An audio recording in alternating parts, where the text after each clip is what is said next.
All right, welcome back, everybody. You're listening to the Pillaging Podcast, the number one podcast in Raider Nation. I'm Kenny Stapler, joined every week by... Boy Chick. Kane, what's up? Bobby Wasabi. Oh, yeah. We got a big show for you guys tonight, but first and foremost, be sure you like and subscribe to the show on YouTube and or leave a review for us on your podcast service of choice. Big... I don't know what that noise is. But anyways, big shout out, big birthday shout out to Jon Gruden, your head coach of the Las Vegas Raiders. Somebody out there in the nation, they had a little birthday message for them. And it was Jon Gruden himself. We're going to play it for you right now.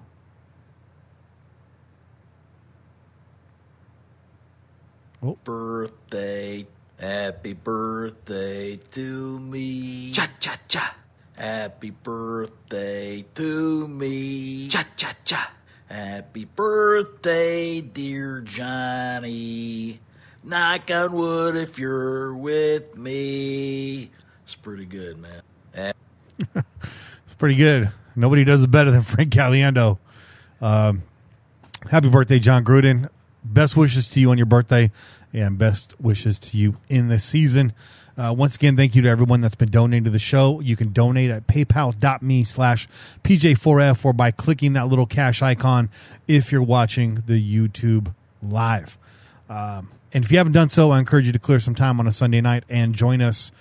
And I'm showing too much of our notes right now and don't need the listening audience to get ahead of us.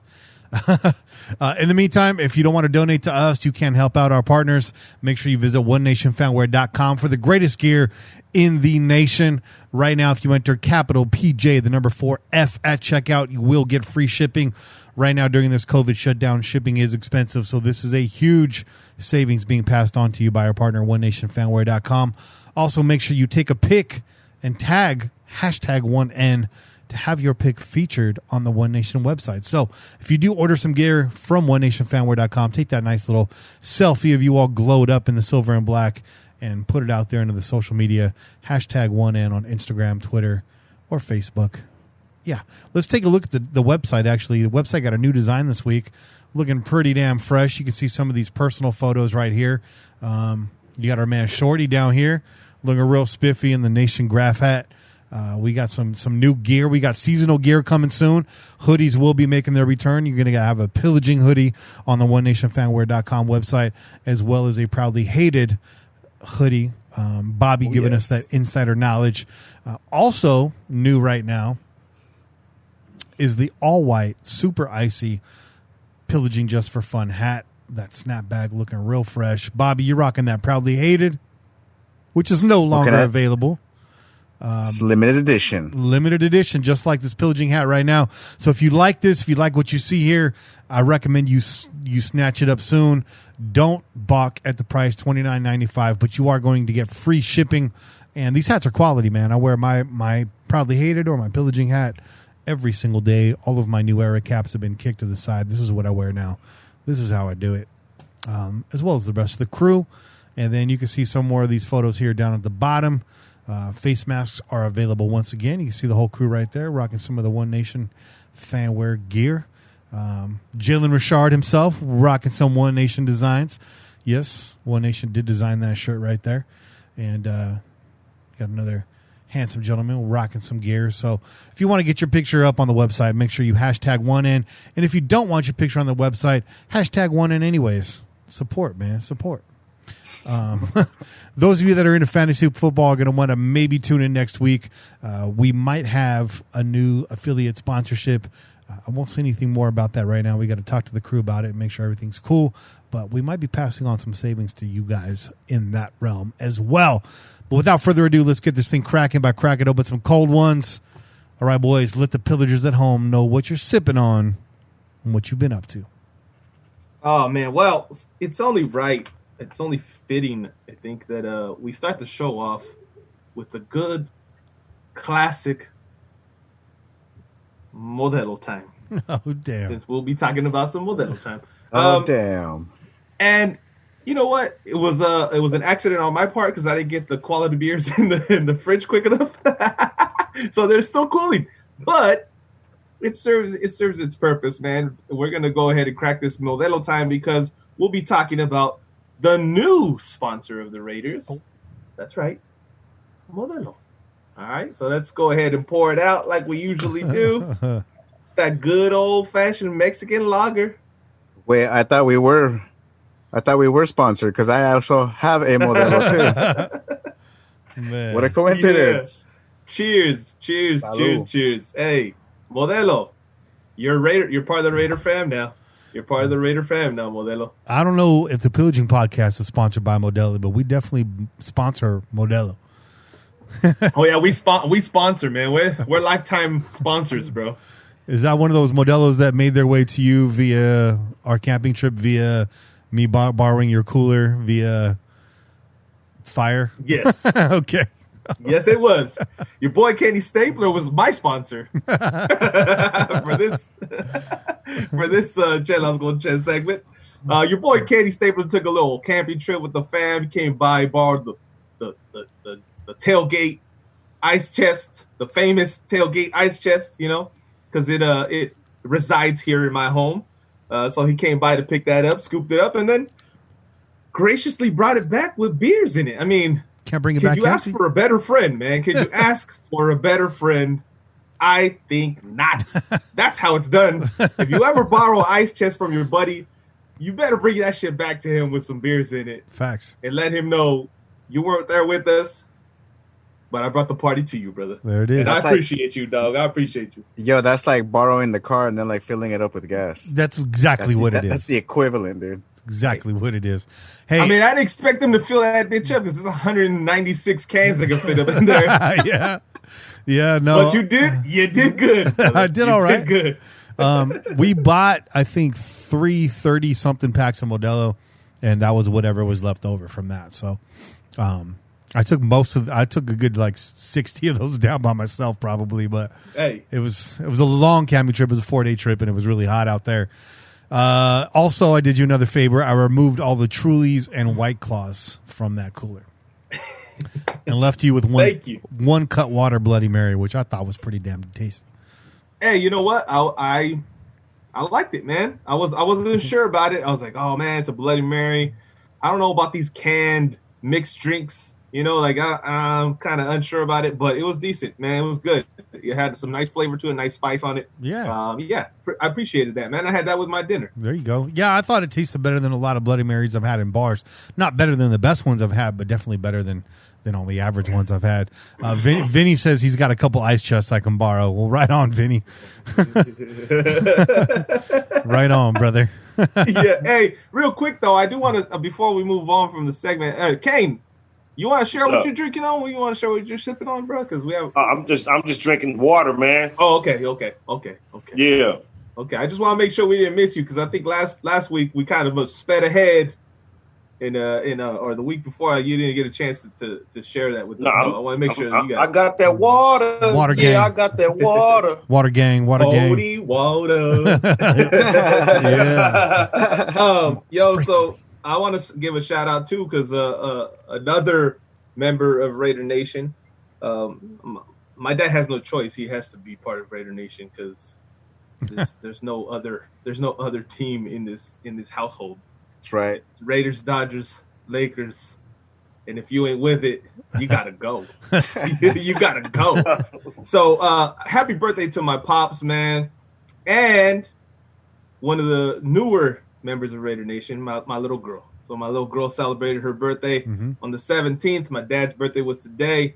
And of course, with the stuff being the way it is, we didn't really get a chance to have an official party for either of them. But we did our best. We celebrated them, got them presents and cake and all that good stuff. And hopefully all this stuff starts to subside. The fires subside and the COVID starts to subside. And all the other nonsense that gets in the way starts to subside, and we can get together and at least celebrate them the way we like to, which is with a house full of family members and friends. Yeah, let's cheers to you, Pops. Let's give the listeners cheers. Definitely cheers.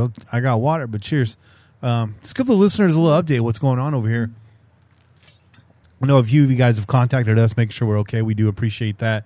We're all here, so we're all doing good. Air quality outside is miserable. I mean, it is hazardous, listed as now hazardous in Hollister. It is borderline here in Gilroy, California. I don't know how it is in Concord or Watsonville, guys, but you want to give an update on your air quality, where the fire's at in relation to where you're living? Kane, you want to go first? Oh, the air quality is bad, man. I can smell it in my hallways in my building. Get outside, it's bad. It's hazy outside. It's so bad. Yeah. You know, the smoke, you can see it in the air. Yeah. So how's your? It's starting to become a norm. You know what I'm saying? Man, that's the motto. It's 2020. I can't breathe. That's the motto, man. Because it's just they're trying to suffocate us every 2 months in a different way. Bobby, Watsonville, man, you're the CZU Lightning Complex fire out there, real close to you. How are you guys living out there? What's the air quality like? It's just till recently we started getting a little bit of a breeze, so we get little pockets of breathing room, which is cool because I could take little Bobby boy out for a walk, you know, so he can go do his business and whatnot. But yeah, man, it's not good. I definitely have checked the air quality meter thing, and it just has a sad emoji face. And yeah, I was like, dude, I'm like, that's not even in telling the whole story of it, man. That's just the air quality. Yeah, the people alone that got to run, man. So it's crazy, man. Last time I've seen so many like evacuation centers and stuff like that was back in the earthquake in '89. I still remember that stuff, and so it's crazy seeing this all over again, man. Seeing how many people. So I'm glad people are actually helping out there. I was going to the store the other day, and I saw a bunch of people just loading up truckloads of like toilet paper, you know, hand towels, a bunch of waters, and I was like, I know those people aren't hoarding that stuff. I know they're gonna go take that out there, and I'm like, that's fucking cool, yo. That's right on. I'm like, that's what we need right there. People, you know, looking out for each other, man. So I dig it. It just sucks that it has to come at such a high price, man, because you know it is getting pretty wild out there. Yeah, and I don't know how far the story's gone, so just to let you guys know that are not in California, there's over 360 wildfires in California right now. You know, tens and tens of thousands of acres are burning from the north to the south, all the way from Sonoma County, all the way down, I think, as far as maybe Santa Barbara. But I know right here in the Bay Area, we're surrounded by it. Northeast side of town where I'm at, the fire's creeping in. It is a very small fire, so thanks for everyone that's checked in on us. I'm in the southwest side of town, so we're pretty safe unless that fire decides to jump the freeway and somehow catches Mount Madonna, then we're all in trouble down here. But thoughts and prayers go out to everybody that have been evacuated. Sad to see some houses are getting looted that have been evacuated, and of course even worse to see that houses are being burnt down. So I think everyone here in this Zoom chat on this podcast probably at least knows somebody or knows someone that knows somebody that's been evacuated. It's a lot of that going on right now. My alma mater, UC Santa Cruz, is on voluntary evacuation, and I think they may have even upgraded that to evacuation over the weekend. So right now we're all waiting because what started this is I was on that camping trip last weekend, and I saw it. There was a bunch of dry lightning that was out there in the sky. It was touching down all over California and set off all these fires, and it's expected that we might get more lightning tonight, although it is good news to see some areas at least getting a little bit of rain, a little bit of moisture in the air, and I know that's helping with the air quality. It cleared up a bit today. It was hazy. It didn't smell as bad as it looked. Yesterday was much nicer. The couple days before that was horrible down there in Hollister where Chay's at. Man, you could taste it down there. I mean, ash is falling like snow in Hollister right now. Yep. Yeah, it's exactly that, man. It looks like snow, man. And Hollister is a weird little town, man. We get the heat, kind of like Gilroy does, you know, a little bit lower in terms of the temperature, but we get the heat. But we always are welcomed with an afternoon breeze, an afternoon wind, if you will. Kenny will correct me if I say breeze, if I call it a breeze. Yeah, it's a fucking wind, bro. It comes in kicking, but all that wind comes in, you know, from the west. So it comes in from places like Santa Cruz, Monterey, you know, Watsonville, all the coastal area, right? So all that starts to seep in this way, and you know, it kind of when, during regular times, it comes in the form of fog, comes in the form of some clouds sometimes. But unfortunately, with the circumstances being what they are, now it's the smoke, and it's just being dragged in here. Basically, from 4 o'clock on, the air quality just starts to take a really, really bad shift. And yesterday, I think they have a rating scale of like 0 to 200 or something like that, and we were like at 190 yesterday, like around 6 o'clock in the afternoon, or so it was pretty bad, man. Just walking outside, and you're looking in front of you, and you got this haze, and it's like maybe 20, 30 yards in front of you with a haze in front. So it's pretty bad. The ash is falling all over the place. Go outside, all the trees, cars, and the plants are covered in it. So you just gotta bear down and just kind of stay indoors. Yeah. Try to avoid being outside because it's really bad. That scale today was much better though. That scale goes past 200 because early this morning you guys were rated at 220. So okay, see, yeah. So not to make fun of it, but if y'all probably wishing you didn't have stockpiles of toilet paper inside your house right now, because I think you could do the math on that one. What if I said that we still do? Yeah. No, we have a little bit of toilet paper left over from the initial. We went and we bought it's toilet paper that nobody wants to use though. We had to go to like the Mexican market, and they had that industrial toilet paper that that they put in their bathrooms for like their employees, and they were selling that shit on the floor. And I had to buy one of those packs one of those days, man. And we were desperate for toilet paper. You got one of those giant rolls in your bathroom. Yeah. As soon as we can make the switch, bro, we drop that shit. That shit's been sitting in the garage. So if we have to, we'll tap back into it, man. That good old sandpaper toilet paper. Yeah, that shit that dissolves like the Constitution. It's like rice paper. Yeah, it's like wiping your butt with the That's perfect rolling paper, dog. It's thin enough to roll, dog. Trust me. And in case you guys didn't know, on top of all this, we're actually experiencing a record heat wave. Just about a week and a half ago, we had a land record, 130 degrees down in the desert. And the weekend that I was out camping, I think it topped out at about 115 degrees. So all of that factors in, and it's hot right now. So anyways, that was a long intro to the show, but just to kind of let you guys know on a personal note, everything that's going on. I also celebrated a birthday this week, so happy birthday to me. I am very young, 33 years old at this. 43 years old at this point. Raising the roof for you, bro. Thank you. Salud. Happy birthday to my dog. Thank you. Yeah. Thank Salud. you. Look at this one's for you, bro. This one's for you. Thank you very much. Modelo times 2, bro. You're the Pillaging. Shout out to Pete. Thanks for the donation. $5. It's a lot of Leos, man. A lot of Leos. For sure. Pete says y'all can come to Washington and crash on my couch if the fires get too bad, or I'll drive down there in a fire truck. Stay safe. Thank you, Pete. A lot of Leos. Yeah, and a shout out to my cousin Barb, another very strong, diehard member of Raider Nation. If you came out to the final game in Oakland, you might have met my cousin Barb. She's a hell of a person, so shout out to her. And shout out to me and my lady, who are celebrating our 4th anniversary this week on the 26th. Hey.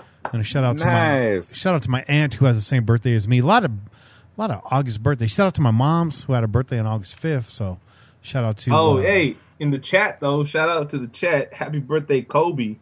Oh, somebody said happy birthday, Kobe. Happy birthday. And shout out to my sister-in-law, who celebrated a birthday just recently as well. So birthday wishes all around. Let's get to it, guys. It is time to start the show. Friday's practice at Allegiant Stadium. Bobby Wasabi, take it away, bro. Oh, yes. It was unfortunately close to the public. I know. I was actually pretty excited. I really wanted to go. And if anything, I actually was looking up on Craigslist for free rides. They'd be like, yeah, anybody going to Vegas? Hey, I'll chip in on gas. Good conversations. Nah, hell no. I'm not going to do that. That's weird, dude. I saw that documentary. If you search free ride Vegas and Craigslist, you might get mixed results. I'm just warning you.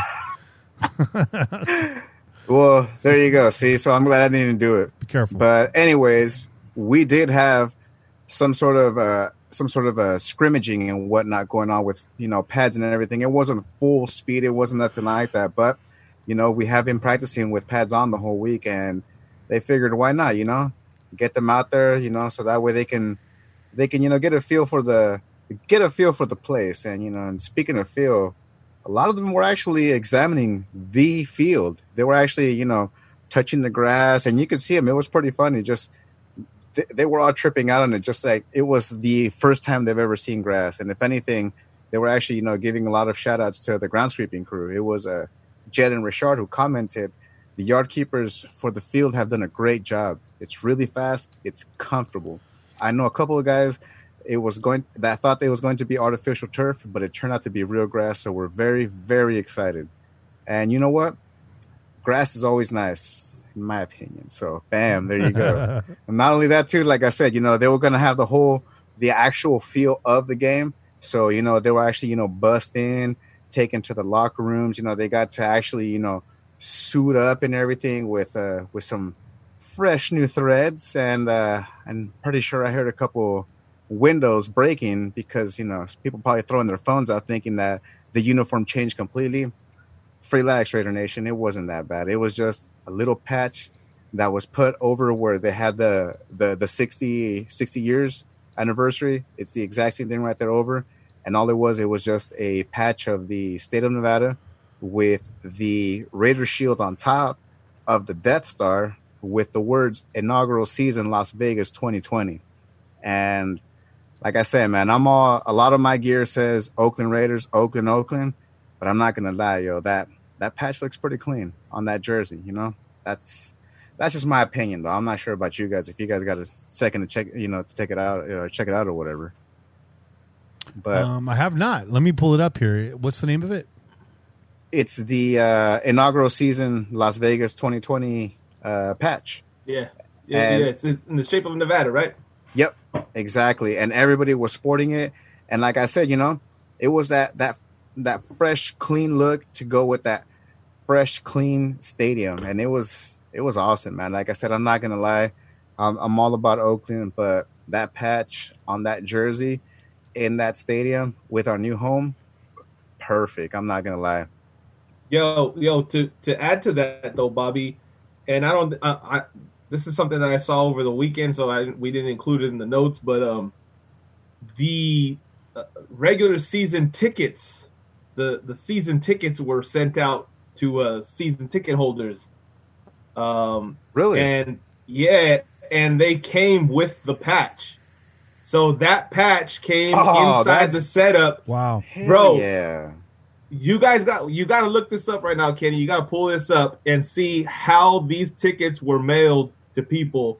There is a replica, a little toy replica of the stadium with the ticket sitting in it with a patch, and then you pull it open, and when you open the box, it actually plays the Autumn Wind. Dun, dun, dun, dun, Damn. Yeah, and then you can pull it out, and it shows the field. You have the field. It's legit, man. I was extra jealous, bro. Wow. I was It's on Twitter. jealous. Look at that. Yeah, that's it. Wow. People was posting it on Twitter. That shit had me mad. I was like, man, I don't even want to see it.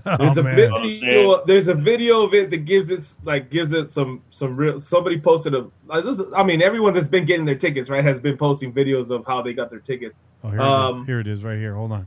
It's obviously they didn't get a chance to use those tickets, right? They're not going to get a chance to use those tickets, but it's a nice little. Have you seen the tickets? The actual tickets they're dope. They got the pictures of the stadium on it. Yeah, they're dope. Look at this. They're dope. Look at this. Got the sound on this.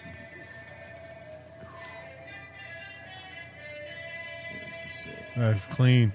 Is that lit up too on the side? That is too clean. God damn, man. Fucking A. It's that times makes me like mad I these, didn't get the motherfucking $1,000 PSLs when I should have, man. It's times like these that makes me hate that I'm broke, bro. Yeah. This is what it feels like to want things. Get people. Wow. This is what it feels like to be broke. Yo, you see those tickets? Yo, that was some clean pictures. Yeah. Man. Wow. No joke, bro. That shit's beautiful. Too fresh. That shit's beautiful. Oh, I'm jealous. man, I'm jealous dude. of y'all, man. Yes, definitely jelly all over, dude. Because Oh man, yep. And that was But- JT the Brick's son there in the video. So shout out was to Junior Brick Junior. well, you know what? And speaking of a junior, owner Mark Davis welcomed the Las Vegas Raiders to their new home.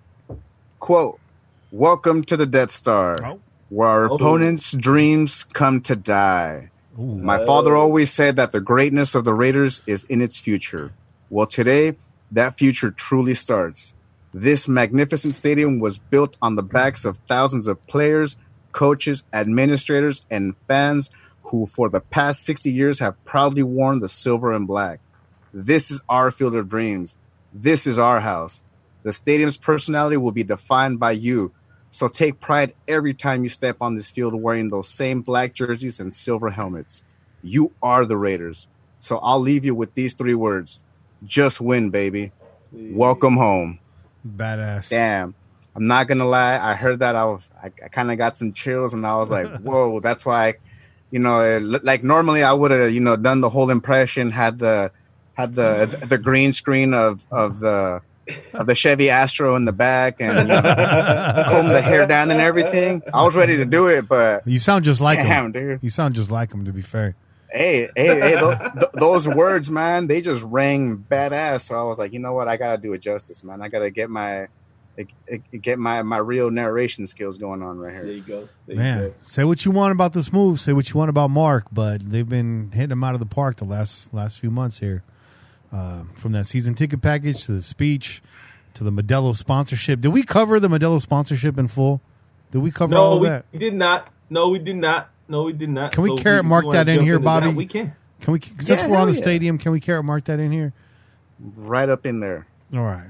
Yo, so as you said, the Raiders have been making moves, man, and your boy Mark Davis is sitting pretty right now, despite all his critics, despite everyone that likes to hate on him. I mean, we throw our shots at Mark Davis when we can. We have a good time with it. You can't look like that and not get out get out of the light of fire. You're gonna get some. You're gonna get some, Mark Davis. You got that haircut, you're gonna get some, Mark Davis. All right, but listen. This man, say all that you will about him moving from Oakland to Las Vegas. We have a beautiful fucking stadium, man. A stadium that's finally worthy of the fan base. Okay, in terms of we're the most loyal, the most dedicated, the most caring, the most loving fucking fan base that there is. I don't care what anybody else says. I haven't seen it. It doesn't exist elsewhere. If you think you guys got anything on the Raider Nation, you're fucking crazy, okay? Because it doesn't exist anywhere else. Raider Nation is one of a kind. And we've always been in the doghouse. We've always been the redheaded stepchild of the NFL. And finally, this fan base has a stadium worthy of its fans. It's finally got a stadium worthy of itself, right? So with it, everyone wants to jump on board, bro. And the Raiders are doing a great job of grabbing these sponsorships, man. And what better way than to say, we love you, fans, than to do what they should do, and that's go out and get yourself a Modelo time fucking sponsorship, bro. Come on now. You know how many homies are out there in the parking lot at Oakland Coliseum with a ice chest full of Modelos like that? The homeboys out there, they're loving it right now. They're like, I get my favorite beer and my favorite team all together. This is wonderful. So this deal was announced on Wednesday, man. It's the latest of many, right? Okay, the Mexican lager that we all love and know as Modelo is going to be in the stadium. They have a variety of areas that they're going to be having different sponsorships at. They're going to have this outdoor area that you're seeing right now, which is where the field is when it's not game day, right?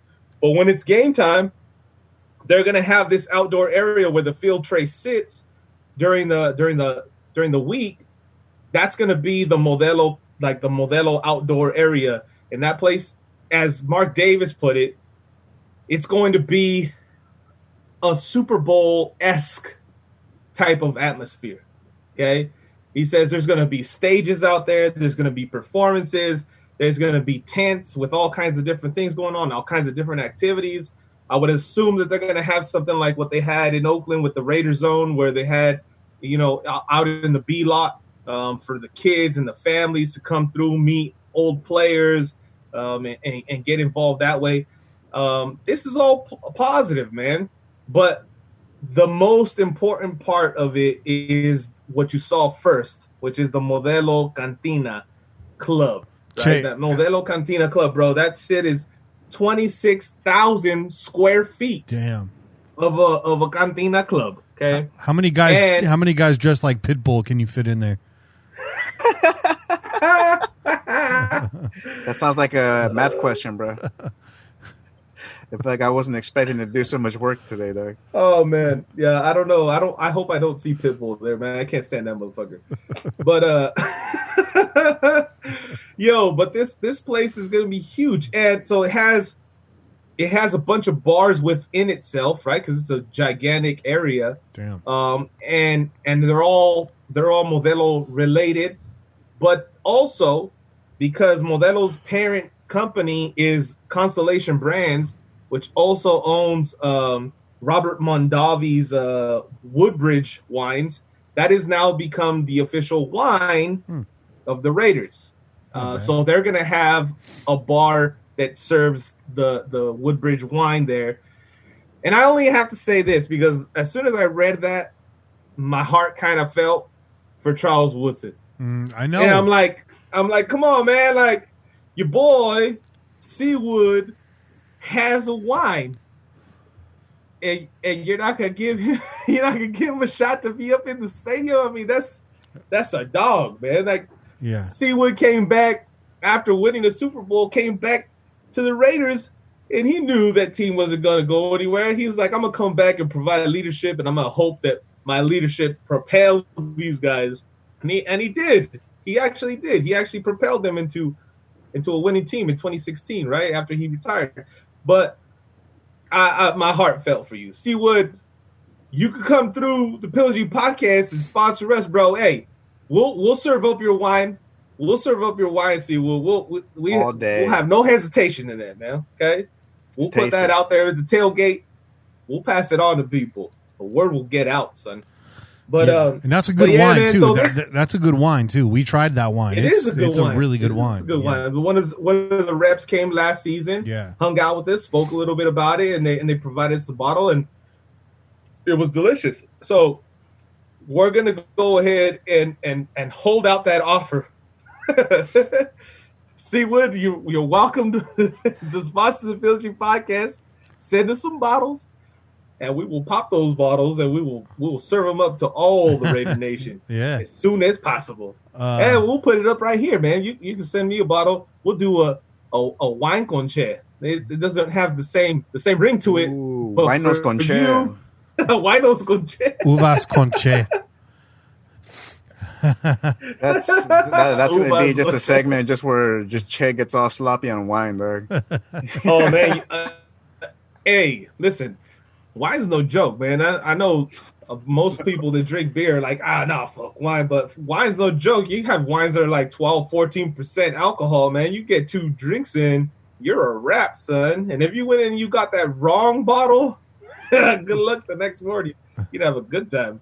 You're gonna have some headaches and some other things going on with your body, man. But listen, man, this. Sorry, real quick, because we're getting way behind on these. Shout out to Raiders Rich. Thank you for the birthday wishes, man. Shout out to Javi D. Happy birthday. They both say happy birthday to myself and Chase family. We appreciate that. Also, Raiders Hub. I'll save that one when we get back to Bobby. Raiders Hub has a question. And then Jay Callie wants us to stay safe. We appreciate it. Thanks for the donations, guys. Wanted to get those in there before time expired on that. Yeah. No. You got to do that. We love the fans. We love the support, man. We appreciate y'all. But listen, man, this Cantina Club, to get back to it, I know we got off there. It's overlooking the 50-yard line. Okay, so you got a great perspective of the field, and you got delicious beer and wine. and probably going to be an awesome ass atmosphere, man. This is going to be cool when we finally get to step foot in that stadium to go check out. There's going to be a lot of different things in this stadium, and everyone's going to want to see. It's going to be kind of crazy. It's going to be a little weird. You're going to have to fight your urges, people, because there's no way that you guys should be walking around the stadium when it's game time, okay? When it's game time, your ass better be in the seat or standing next to it, okay? Because that's what I do. I don't sit down. And damn that, I don't care if you paid more for your tickets and I'm in front of you because somebody gifted me one. Should have paid more. I'm going to stand. For your tickets. I'm going to stand, okay? So listen, you got to get yourself to the seats, man. But check this out. Get into the stadium early if you got to. Make sure you stop by the Pillaging podcast tent when we finally get out there. But make sure you do that. Go check out the cantina. Go check out all the spectacles. There's going to be a lot, man. This is just a few of many. And it's looking like what we thought, Kenny. We thought this was going to be like an athletic casino.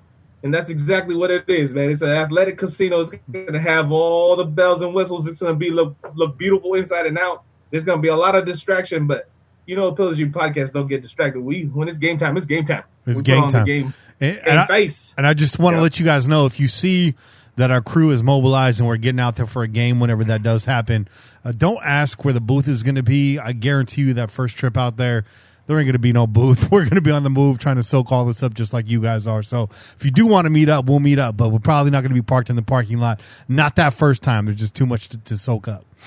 Too much to soak up. It's true. Not the first game. Yeah. But we will be looking for somebody's tailgate to bum off of and set up shop. Yeah. So if you want to help us out, we will come through. We will set up shop at your tailgate. We'll bring the party. And don't worry, we're not the White Claw crowd. No. Just be like, hey man, we brought some beer and show up with a bunch of White Claws. Nah, we're not like that. We got more class than that. No, we got the best ice chest that Raider Nation saw last season, bro. That tailgate ice chest is legendary. There isn't a tailgate. There wasn't an ice chest in that tailgate, man, that could compete with ours. I'm sorry. There was no way. The beers we had in that ice chest, good luck. That's all I gotta say. Good luck. Shout out to Silky Slim. Thanks for the donation, $19.99. He says, appreciate you guys taking time out of your busy schedule for us. Cheers. Cheers to you, too. We look forward to this, man. We do look forward to this. It is a time crunch. Bobby, let's get back to you. This all does tie in. Seems like we're all over the place, but we're talking stadium, and all facets of the stadium. Chess talking about over here this exciting Modelo Cantina over here, and it is an exciting spot, man. And even John Gruden said it too after, they had a little press conference after practice, and he was talking about how it's a very exciting place. He said, quote, "Very exciting being in a place like this. I just can't wait to share it with the city of Vegas. Sports fans, entertainment fans from around the world. This place is a one-of-a-kind joint. We just got to keep pounding the virus into the turf and open these doors so the people can enjoy it like we did today. It's spectacular, out-of-sight place." And you see that? Even the staff wants us to enjoy it as much as they did. Mm-hmm. And it really is, man. I mean, it's one hell of a place. Che just gave you the rundown on some of the other areas that you'll have to check out in between pee breaks and, halftime or afterwards, whatever, try to soak in as much as possible. My advice is take a camera, from your phone, make sure it's fully charged and take pictures of it because you're going to be too excited to even remember a lot of the things. Super Cluster. I like that beer. It's another one of it's been in the fridge, so it's nice and cold. Ready to go.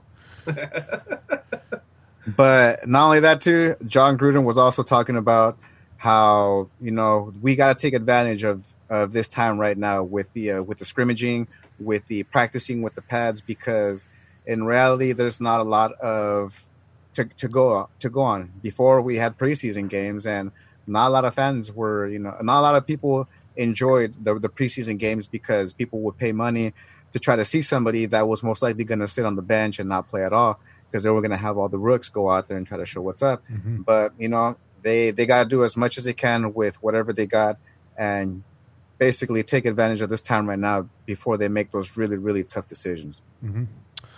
Great job, Bobby. Great segment. Everyone's excited about Allegiant Stadium. There is some footage of that practice. If you go on YouTube, there are some mic'd up segments that Kane pointed out to us before the show. There's one with Klee, and there's another one with, I think, Mo Hurst on there. So you can see some of that scrimmage and see what that stadium looks like on the inside with some actual players on the field. It just looks so brand new, so crispy and clean, so silver and black, so Raider in every way. Pretty cool that Mark Davis picked up the nickname that a lot of you guys have been bestowing on Allegiant Stadium, the Death Star. Not the one that I went with. I said Thunderdome because we all know what happened to the Death Star. But I do got a bone to pick with Chiefs fan because this week I got a bone to pick. This article came out on Arrowhead Pride. Why calling the new Raider Stadium the Death Star is a bad idea. Let's start with why calling your stadium Arrowhead is a bad idea. Section 1, Article 2, Appendix B and C, the Washington Redskins. Get the fuck out of here, man. Get your house in order before you start picking on our stadium name, bro. Yeah, we'll talk about it when you show up. But let's keep it moving. I digress. Press conferences galore. Let's start off with John Gruden. John Gruden had a lot to say this week, piggybacking off of what Bobby said with his comments on the stadium and the padded practices. At first, I thought, you only get so many of these practices, these padded practices during the offseason, and they seem to be front-loading them. But it does make a lot of sense, kind of what Bobby alluded to. There's no preseason this year. And these padded practices are probably the best and only shot you're going to get to evaluate some of these fringe players. So they're loading up on them early and often. So when it comes time to make those cuts, they've seen enough in kind of an extended period of time, right? They chain some of these together and they see some progress. And then they'll probably shut it down and you'll see some more padded practices towards the end of training camp. So when I really thought about it, I had no issue with that. But John Gruden did talk a little bit about some of the players. He's talked about Trent Brown. As you guys know, Trent Brown has been out nursing an injury. But as of Friday's practice, John Gruden did say that Brown was out there riding a stationary bike on the sideline, so he's close to making his way back. And also Rod Marinelli had some comments about Rod Marinelli. And this is going to segue into Che's segment on Rod. But he describes Rod as all business, tough as nails, old school, and still cutting edge to know how to work in some brand new wrinkles for these defenses to combat these high-flying, high-powered offenses that we're seeing in the modern NFL. So let me send it over to Che. He watched the Rod Marinelli press conference, so we all didn't have to. He's going to break it down for y'all right now. It's what I do. It's what I do, brother. Yeah. Hey, is it me, or did Rod Marinelli look like he was wearing his disc golfing hat, bro? With the sun out of his back. He was wearing my disc golfing hat for sure. Yep. I let him borrow it, Yeah. Rod Marinelli. So listen, man, he covered a lot. He covered a lot in very few words. Rod Marinelli is a man of few words, bro. Okay? He's a man of few words. He has very select, exact words. And he speaks kind of like this. So he doesn't really formulate full on sentences. He'll cut off his answer in the middle and add a little something to the end. But Rod Marinelli, make no joke about it, man. This guy is here to do what he does best, and that's coach up the D line. And so they asked him, about the factors in which, why he came to the Raiders, what made him want to come to the Raiders. And the obvious one was Gruden, man. Okay, we already know that Rod and Gruden have a history. They worked together in Tampa Bay. They won a Super Bowl in Tampa Bay. So he said, Gruden's was the biggest factor, without a doubt, right? He knows what to expect from coach. He knows that he's got, he knows that he's going to be a guy that's after it. He's a high intensity type of dude. He's no nonsense guy, and he really wants to put a product on the field that's going to win. And so, he said, working with him in Tampa Bay, working with him, winning the Super Bowl, he already knew what to expect coming here. He knew that Gruden was gonna get after it, and he was gonna make sure that he went after guys that were here to compete and win, right? And so he has no doubt in that. But the other factor was, of course, the young defensive core, and people asked him about that. So the young defensive core, he said he actually spent a lot of time, despite being in Dallas, watching the young defensive front of the Raiders. Okay, so obviously he saw something there, and maybe I don't know. We don't want to throw John Gruden under the bus or the Raiders organization under the bus, but maybe they were already having some discussions about Rod joining them last season. So he was watching them from afar, and he said he liked what he saw, man. He said, look, these guys, they're good. They got a lot of movement, they got a lot of skill, and they got nice length up front. One of the major things is they got football character, right? Which he's high on. He says football character is one of the biggest things that I'm high on, and these guys got it. So the biggest thing for them, for him, is to have them just showcase that and realize, you know what, you got to show it during the game. You can showcase that during practice. You can showcase your speed, your athleticism, and all that.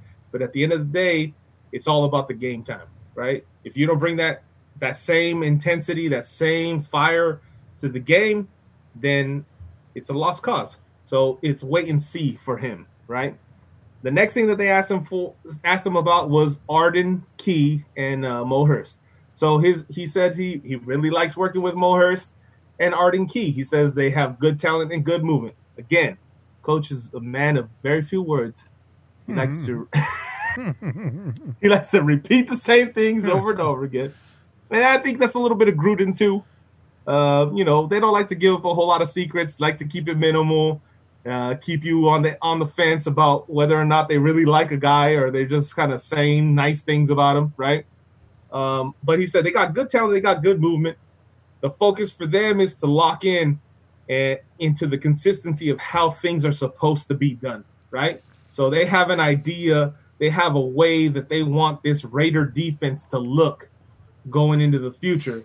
And so they want it done, that old school adage, the Raider way, right? So we want to make sure that they're locked into that and there's consistency in producing that over and over again, whether it be in practice or on the field during game day. And he said this, he was quoted, consistency builds mental toughness, and I believe in them, and they're working hard. That's all he said. That's what he had to say about Arden Key and Mo Hurst. On Cleveland, they asked him about Clee. They said, what do you like about Clee? He said, you know what? He's got high football character, again, comes out and really works. He has great tempo about him. The thing that he loves about him is he's very flexible in his positions, right? As we know, we saw last season, Clee was a defensive end, but they moved him inside a lot, and it looks like that's what they're going to be doing with him again. They're going to be moving him inside, moving him outside, which, to all the critics of Cleveland Farrell, is going to affect his numbers, his production as his numbers. But as Coach likes to talk about later on when he talks about Malik Collins, it's about the impact that they have in the game, not necessarily the production and numbers and stats, right? So he says he loves his flexibility, and he just thinks that all that's left for Cleveland is to just take that next step and embrace the grind. Just embrace the grind and embrace being miserable, as he put it. Just love being miserable, because that's going to pay dividends. So I have no doubt that Cleveland's doing that, man, because he did that all offseason, put on all that muscle mass, all that added weight. He's been doing that. So I have no doubts that he's going to embrace that grind. He's going to embrace being miserable so he can see that production on the field. I look forward to Cleveland have a big season, bro. I know there's a lot of people that doubt him. I think he's going to have a big season. Next, moving on, Malik Collins. So Malik Collins, of course, played in Dallas with Rod Marinelli, who was there just last season. And when they asked him about him, he said, look, listen, he's had a solid career already. He had a solid career in Dallas, but I believe, he said, that there's still a lot of climb left, right? So he believes that the ceiling is ahead of him. It's not past him, right? He hasn't met his ceiling yet. And he also credited Gruden in seeing the potential in Malik and saying that he did a great job of evaluating them. So apparently Gruden evaluated Malik maybe coming out of college, and since they're good friends and whatnot, Rod Marinelli was the benefactor of that while he was in Dallas. Now he's in Oakland, and who comes calling? Malik Collins. So he's now a Raider, and we look forward to seeing him hit that ceiling in the silver and black. And Che, the chat really wants you to know that Malik Collins lost 20-something pounds. Like they really want you to know that. I just thought I'd pass that on. And Tim Brown. Okay, hey, you know what, Tim Brown. Listen, man, I lost 20 pounds. I mean, he must have been doing some jazzercising in the off season, or some DDP yoga, some Thai bow. Yo, Thai bow with Billy Blanks. He hit that gazelle trainer. What the fuck was that guy's name? That fucking dude, Tony Little.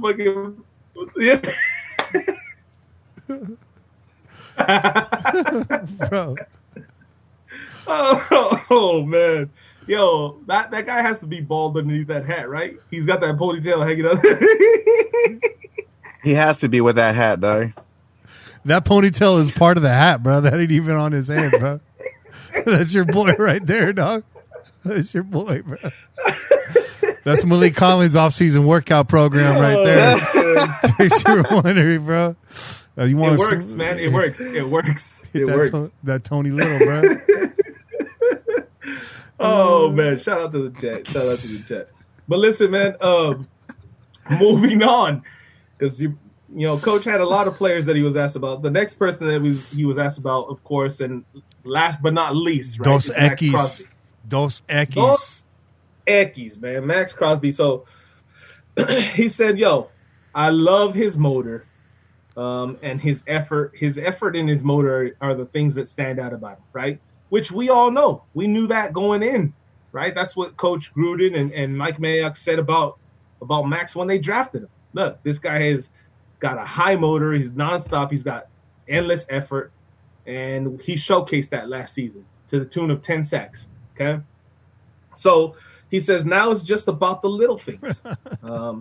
Pad level, right? Keeping your pad level down, hand quickness, the details. That was that's a quote right there. Okay? Man, a few words. The details, bro. Okay, so he said, "This is something that I thought was important, though. I did think that this was a little shot at him and saying like, hey, don't get a big head now." Okay, he said, "Whatever you've done in the past doesn't matter." And that's what every fucking Raider player has to think. Whether you played shitty in the past or you played great in the past, none of that shit matters. Moving forward, you got to produce and you got to win. Because if you don't do that, guess who's going to be on your ass? Coach first, but us next. Well, Raider Nation does not fuck around. Ask Derek Carr, okay? Everybody knows what Raider Nation does when we're not happy. We will voice our opinion, as we do right here on the Pillaging Podcast. As Derek Carr would voice our opinion about it. As Derek Carr would say, I mean, that's obvious, right? I mean, that's obvious. I mean, this is the obvious, right? I love those guys. I mean, I think I love those guys. I think the thing that I really like about them, that's the is that I love them. That's what, and I mean, that's obvious. I love that. I love that they just listen. You know, they really want some criticisms. When that's my Derek Carr impression, and that's the full interview. That covered a full interview, bro. You need more eyeliner, bro. That was too 60 good. minutes. Hey, I got beautiful eyelashes, Bobby Wasai. What the fuck are you talking about? I don't know, eyeliner. When pressed for comment about PJ Longhas, Rod Marinelli was silent. Shout out to Jay Cali. He says PJ Longhas needs that workout routine. He's talking about that Tony Little Gazelle Plus power trainer. He needs more. He needs that fucking Kanye West fucking workout. Bro, he needs that. He needs to step up to Bowflex, bro. Oh man, shout out PJ. We wish you well. We wish you well. Yo, why does Rod Marinelli look like the old man from Poltergeist 2 in that press conference, though, bro? He's like, Rod is in his holy temple. Dude. Oh, man. Dude, Rod Marinelli shows up at my screen door. I'm moving out. I'm relocating. Hey, I'm moving on now. Yeah. Hey, he might move over with that 7-man sled though, bro. It might help you. It might have you help him move him and shit, dog. Hey, he looks like the kind of guy that would have a 7-man sled, like fucking, like Madden and shit, dog. Yeah, he does. He definitely has one of those.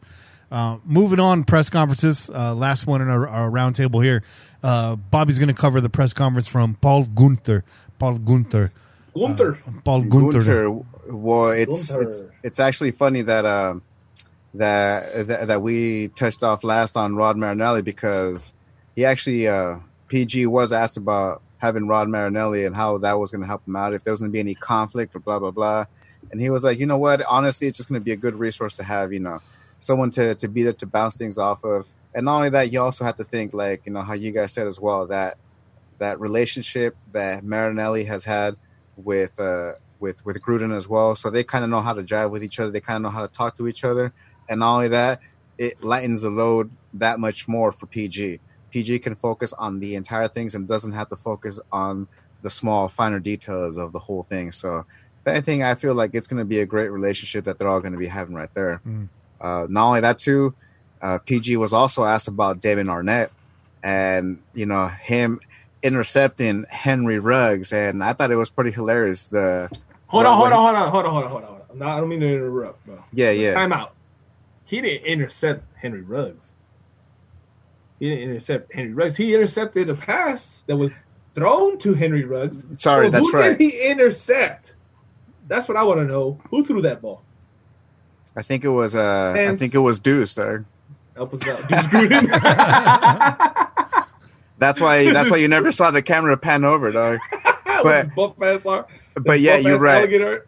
You're right. He didn't intercept Ruggs. He intercepted a pass thrown to Ruggs. That's right. Corrections. There you go. I stand corrected. I'm about to take a penalty sauce right there, dog. But those was defensive back drills, man. A lot of those people got it twisted. They had the receiver drills and they had the DB drills, and the drills that you saw DBs dominantly intercepting passes or being a little bit more aggressive after the ball. Those were DB drills, and people got that twisted with the quarterback or who threw the pass or Ruggs can't catch the ball or this, that, or whatever the case may be. When that wasn't even Ruggs. If you look at the first one, where I believe that's Isaiah Johnson who intercepts the pass. If you look at it, correct. You see Ruggs ain't even. He kind of like his hands down. He kind of just like looking. You know what I mean? Just kind of making a presence there. But the guy was clearly it was a DB. It was a DB. It was for the DBs.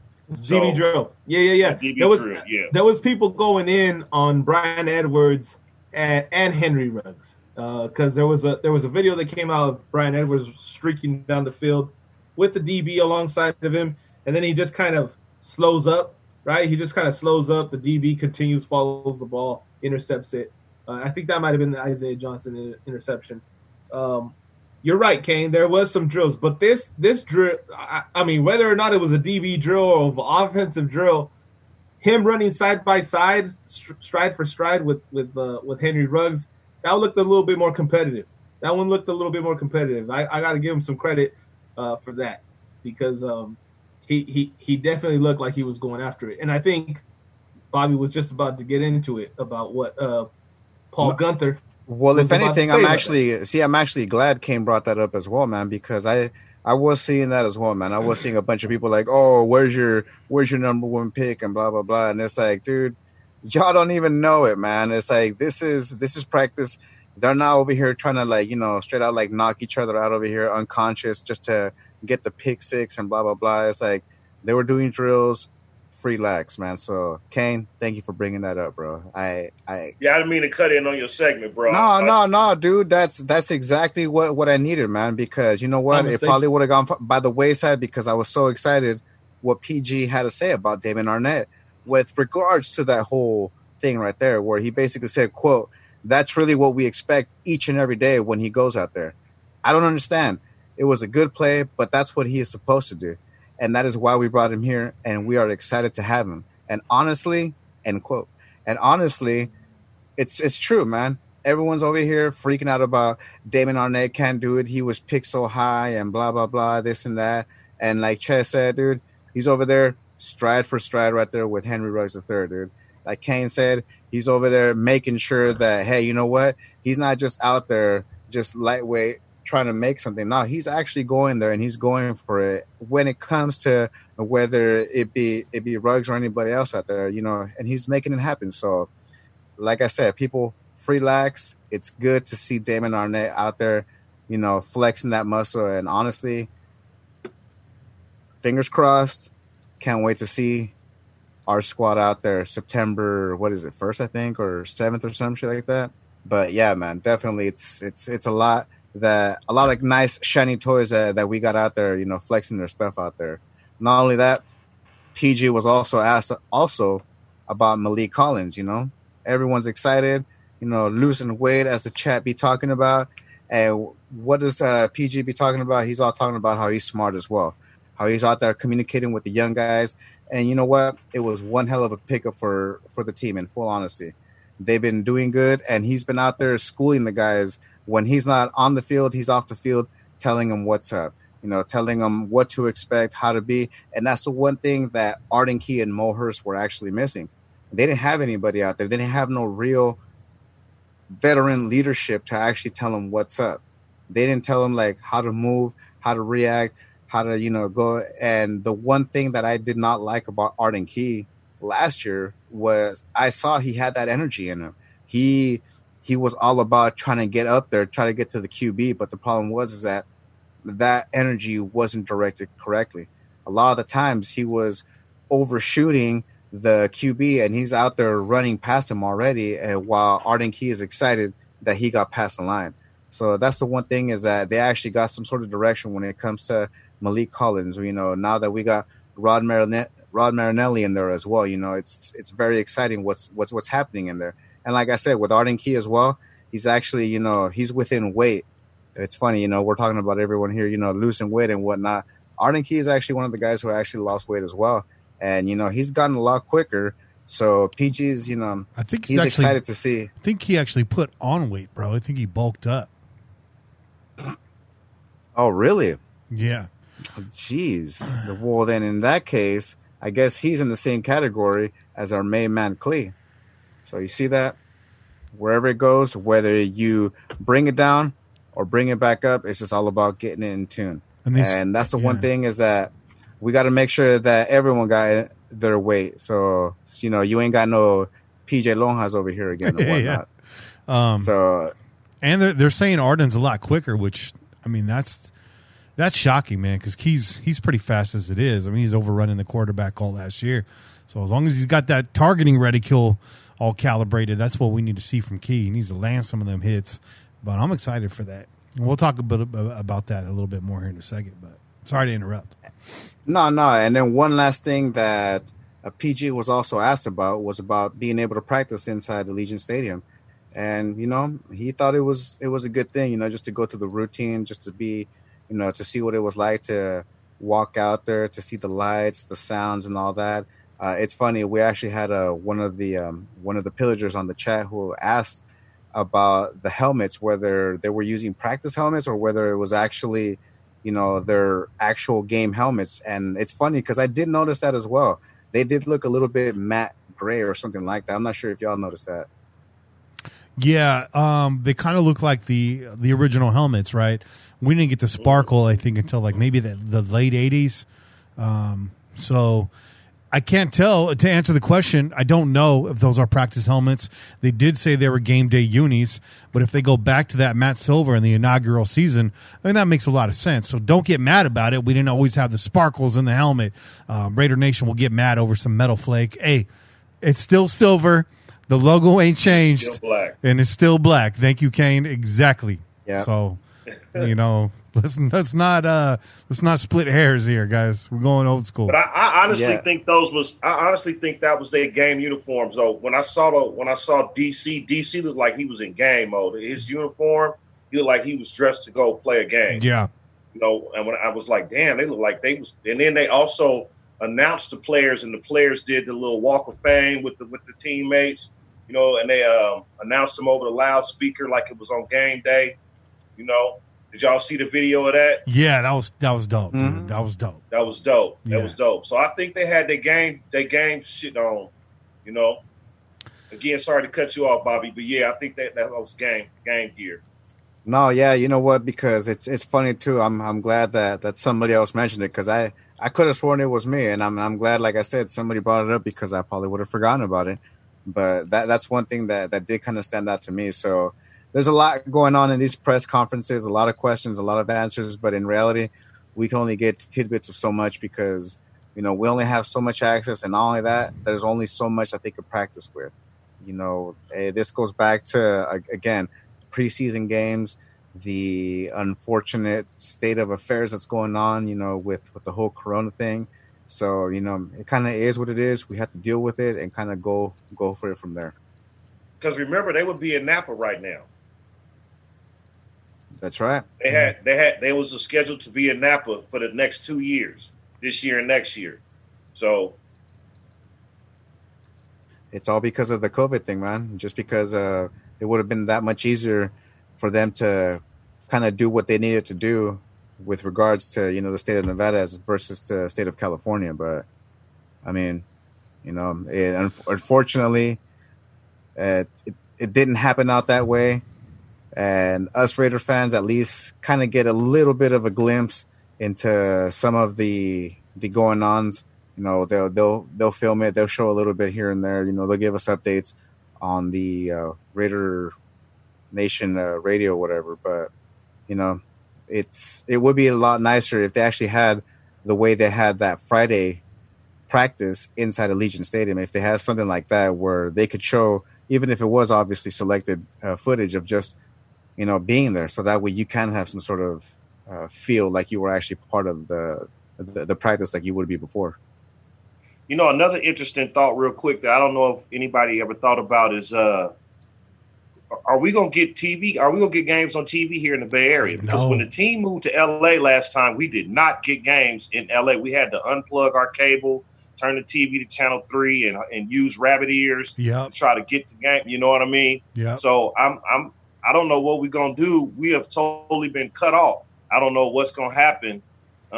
When you know games do start, how we gonna get games unless you got to get DirecTV, the NFL Sunday Ticket? Man, I don't know, but we still got to face more issues with, you know, I got mixed feelings about the stadium, and still, I mean, it's a dope stadium, but I got mixed feelings about the stadium. I'm hating on the tickets. Sure. You know what I'm saying?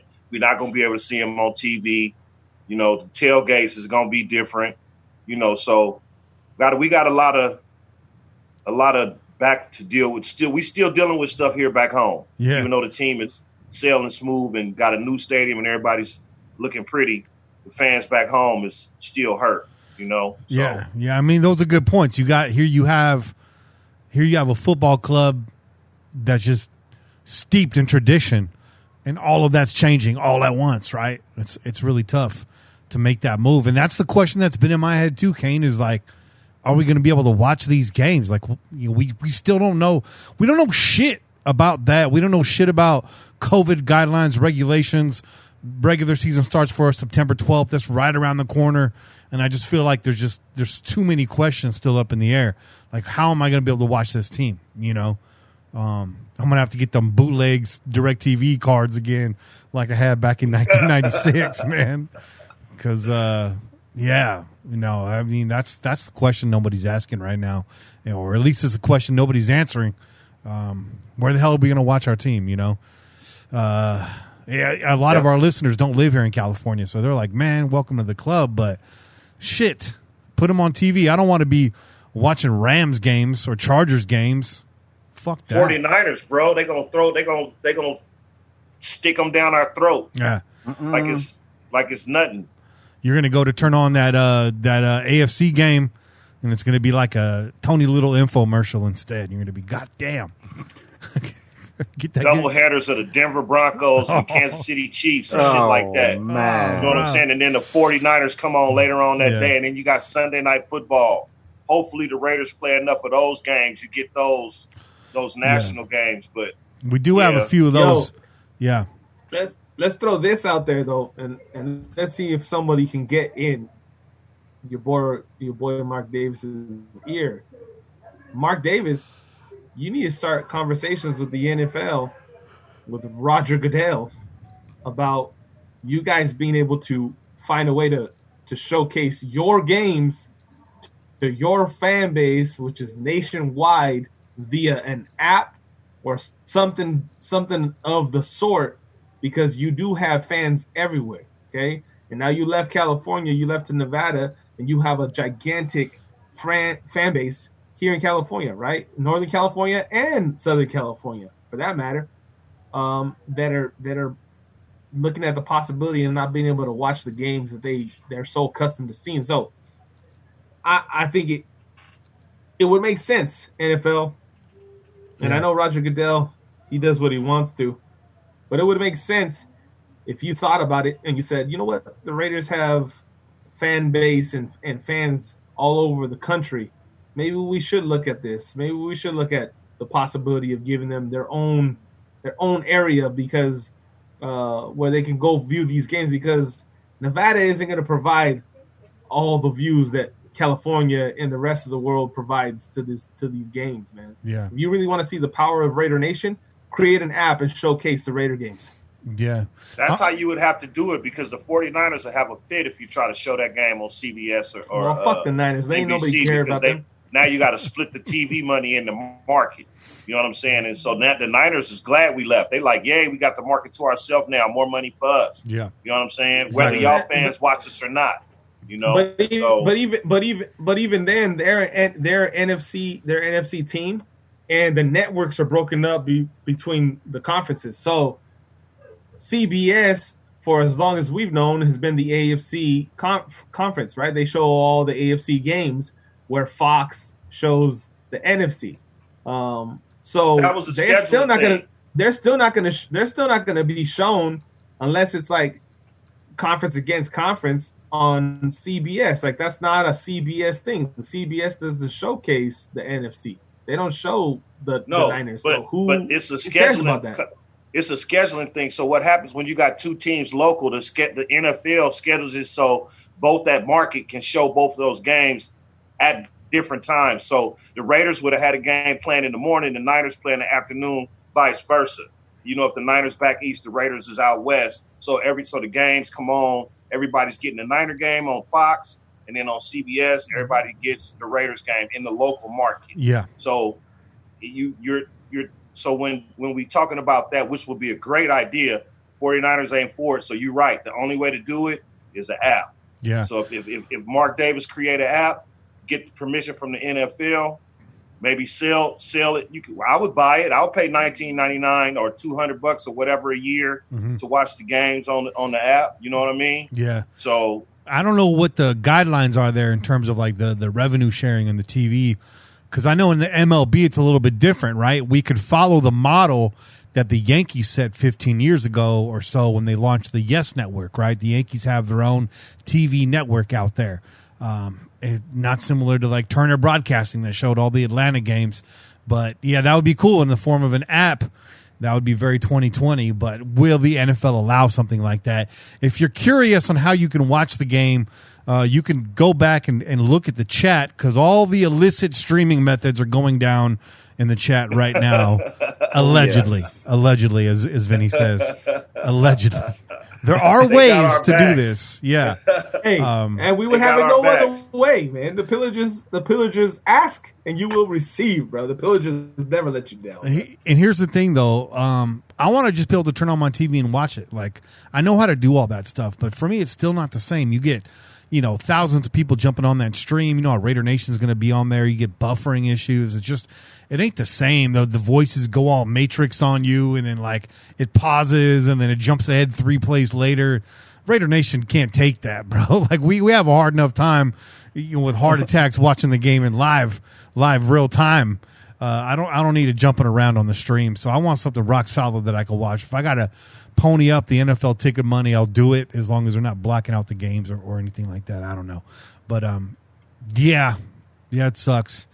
It sucks. I kind of like JST's idea, man. I'm just gonna say that I live in Nevada, and hopefully they can hook me up. Just like how there's some of those parents that try to send their kids to like certain schools.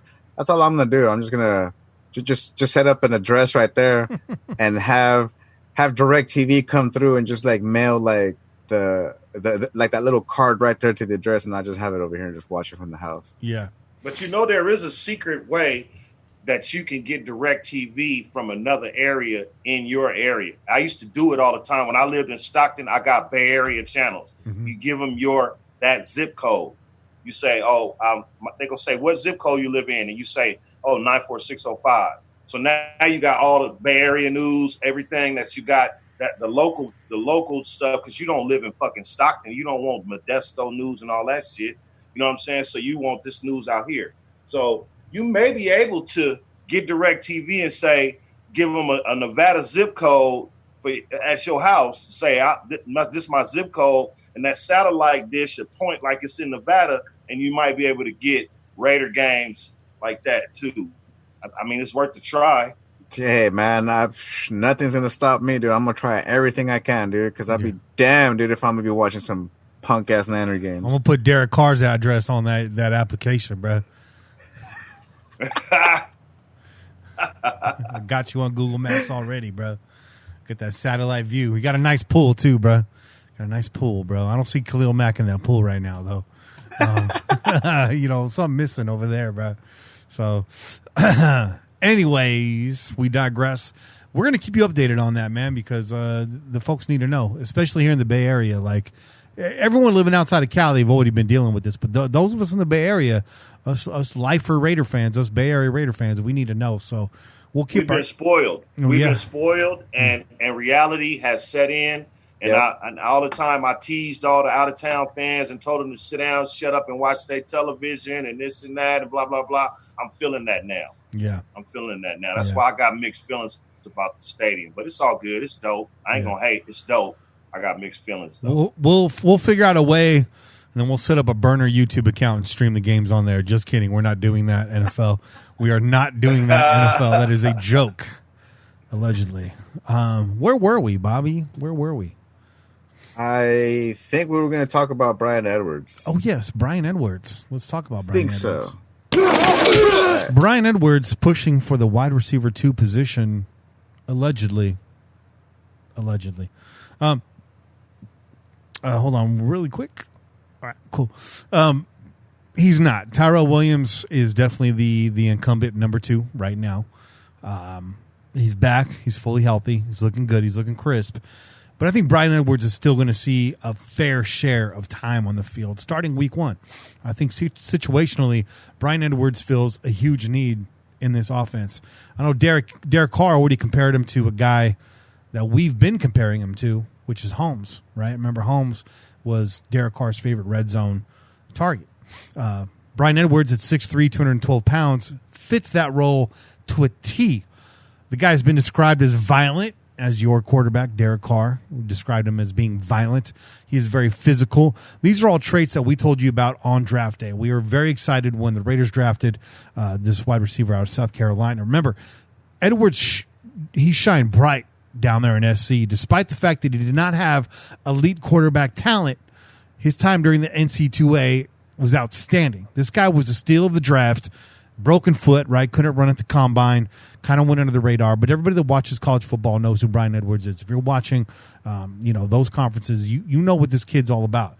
So it's great news, compounded by the fact that nearly the entire draft class supposedly having a great camp thus far.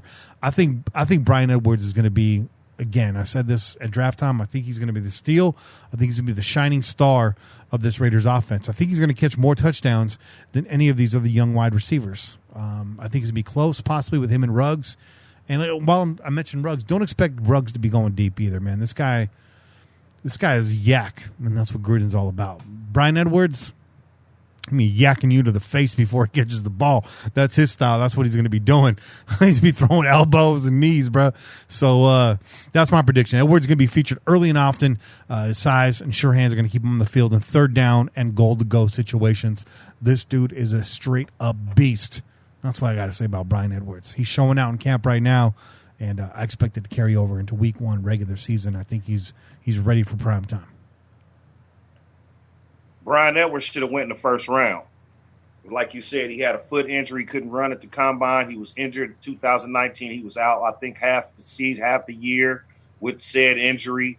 And so he dropped in the draft because of that, not because of talent. He was a first-round talent. So he's going to be a steal in the draft. If he stays healthy, he could have been one of the top receivers coming out. Yep. Easily. Yep. Straight weapons, y'all. Straight weapons. But we talked about the coaches, gave you a little bit about Bryan Edwards. Che's got a little bit about another player that's showing out in camp right now as well. Che, what do you got on Damon Arnette, bro? Oh, first of all, before we get into Damon, because, I mean, I got lots to say about Damon Arnette, but before we do, I'm going to get into the special beer I promised. Which is the Clown Shoes Coconut Sombrero. Okay, this is a Mexican-style chocolate stout with coconut, and this is the Luchador series. Look at that picture right there. That's badass, yeah. It's pretty dope. The only problem with this, though, Bobby, is it's not a sticker; it's a plastic. So it's a plastic wrap. So I don't know how I'm gonna have to do this, but I'm not getting rid of this label. This label's dope. It's easy. I'll tell you later how to do it. I've done it before. I'm going to put some rubber cement on the back. Put some of that flex grip, bro. That poly seal. Straight up. But this bad boy's coming in at 7% on the ABV. Right. Let's see what it's all about. Let's give it a crack. Bow. Oh yeah. And the pour. There you go. Why does our beer can opening sound like them old school beers where you rip the whole tab back? Dude, are you pouring out fucking oil? That's straight. Is that a coffee stout? That's chocolate syrup. Where's the it's a Mexican chocolate stout. Where's the quick bunny? It's actually Pancho Pantera, bro. Oh shit.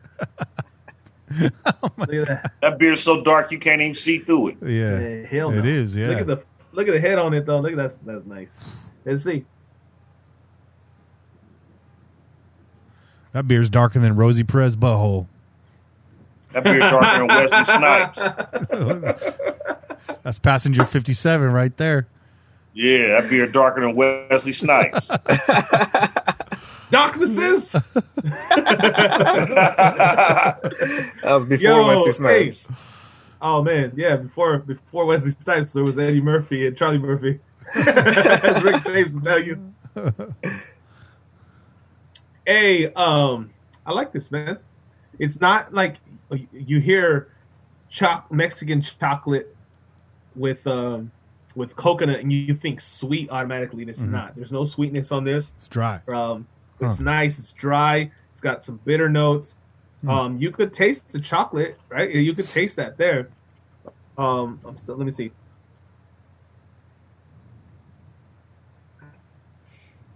I'm not getting the coconut so much. Not getting the coconut. Maybe a little bit on the back end, like a little after note, on the flavor. But it's good, man. I like it. Shout out Clown Shoes. The first time I had ever seen Clown Shoes beer, I walked up into a Lucky's, and they just had randomly like a bunch of Clown Shoes. I was like, who's these guys? I've never even heard of this brewery. So shout out Clown Shoes, man. Maybe they make some pretty strong IPAs as well, double IPAs. I've had those before. Maybe I'll review those. But maybe it's like a limited edition.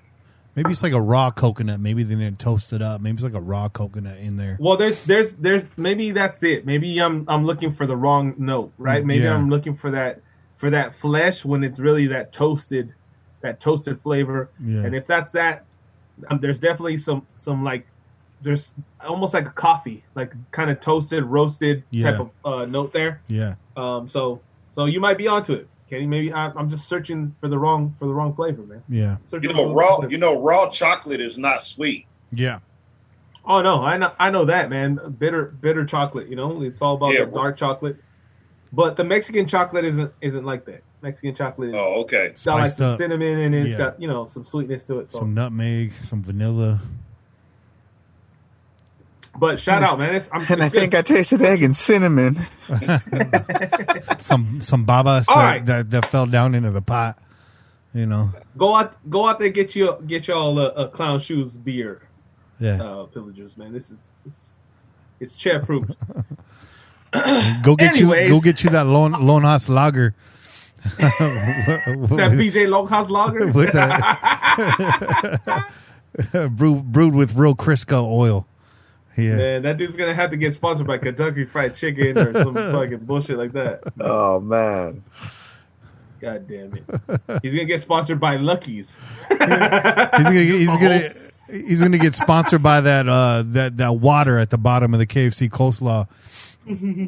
That's fucking nasty, dog. Oh man, that's gross. I think KFC's responsible for why I just despise coleslaw, bro. That's a nasty coleslaw, man. Shit, That's I'll make a good one. Bro. I'll make a spicy coleslaw.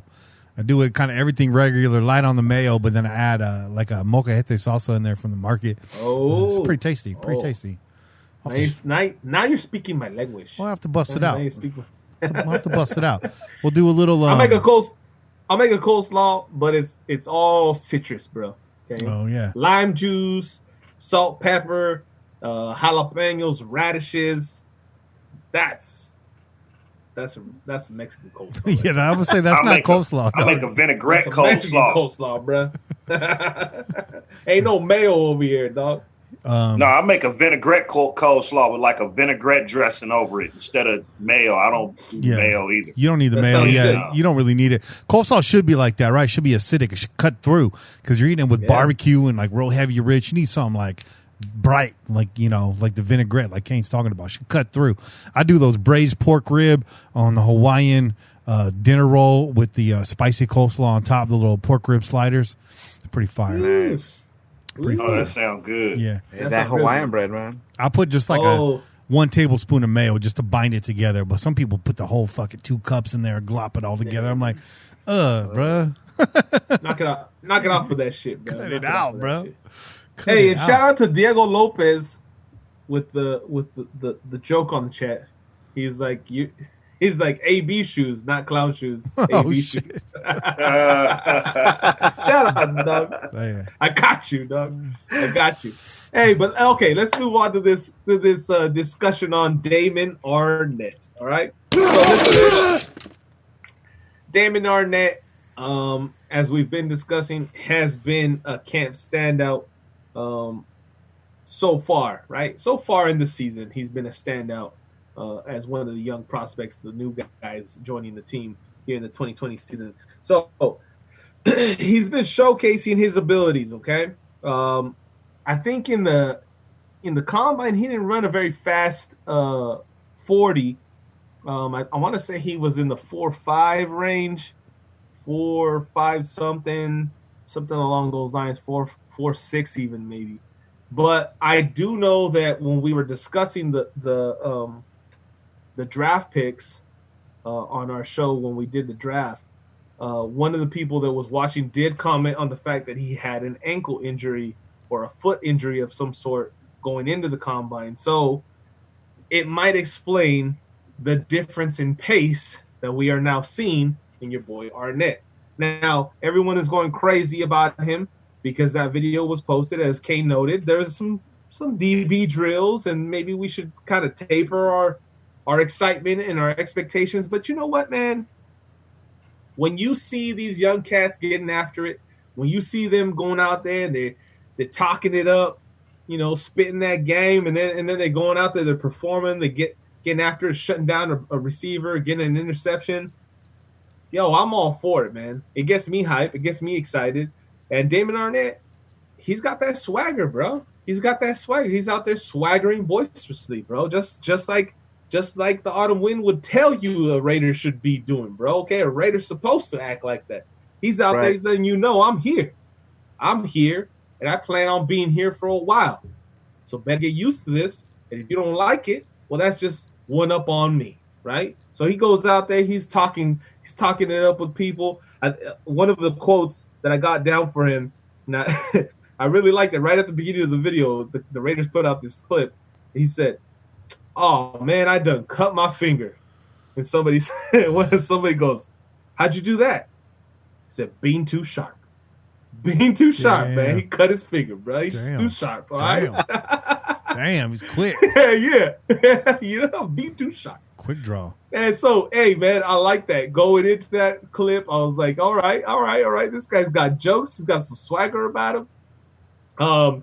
And then right before the clip that we were talking about earlier, he tells Paul Geunther, "Yo, PG, hey, PG, better tell the offense to leave their cotton candy and their rubber duckies at home." So he's got some confidence, man. He likes to talk some shit. You see, he's letting the offense know, yo, don't come out here with that little kid shit, bro. Okay, we got pads on now. Okay, we got pads on, and he did that. He went out there, he got that interception. He showcased great technique, whether it was a drill, whether it was live action. They had the pads on. He was running stride for stride with Henry Ruggs, man, and that is more than we expected from him. Okay, because we know Henry Ruggs came into that 4.2 range. And Damon Arnette, like I said earlier, came in that 4.5, 4.6 almost range. And there he is running stride for stride, showing great technique, not committing a penalty, right? But making sure that he's positioning himself in a way that he can make a play on the ball and keep the receiver from making a play himself. And that video showcased all that, to the extent that your boy Chad Ochocinco Johnson had to come in with a comment, okay? And he was quoted like this. He went on social media as soon as he caught wind of that clip. He said, "I'm not sure who number 20 is for the Raiders, but please let him know whoever he trained with needs a significant raise because his technique, patience, and lateral movement is PowerPoint worthy." Okay, so that's a very well-known wide receiver. I don't know if I'm going to call Chad Ochocinco great because I don't know if his career lasted long enough. And I think he played too many years with the fucking Bengals for him to fall into that category. But we know what Chad could do at the high point of his career. He was killing me motherfuckers out there. He was one of the best receivers in the league. And you look to these old vets, the guys that have subsided, have gone to the wayside, to still give you some of those props, to give you some information on players. And as a receiver of his caliber that he reached, I take that. That's respect right there, man. You got an old school vet like Chad Johnson that put up some very big numbers in his time. Talking about this guy's technique, his skill, his speed, his ability. I think that speaks volumes. And I think that this guy is exactly what Mayock and Gruden expected him to be. Going back to what Bobby was talking about when he was talking about Paul Geunther. Paul Geunther just kind of said, "Hey, it's what we expect. It's what we expect, right?" Yep. And I don't disagree, Paul. You know what? Keep these guys humble. Let them know you expect more. Let them know that those are the expectations, right? Set a high standard. Don't let them think that they can showboat, they can cruise. There is no cruise this season, y'all. Okay, if this season actually gets underway and we get to see some football in 2020, the expectation is up here. Regardless of what the critics say, regardless of what everybody else is telling you, it's your first season in Las Vegas. There's going to be some adjustments. Oh, they got a mostly young team, a young core, whatever. Raider Nation don't give a fuck about that. Okay? Raider Nation's been waiting for a fucking winning season for ages. Okay? So don't think that you could take it easy. Don't think that it's all good in the hood, bro. Like, it's not. Okay? Come out, perform. Okay? Grab your nuts, hit the field, and do what you do. And we will be there right alongside you. We will be cheering you on. We'll be applauding all of your successes and all your wins.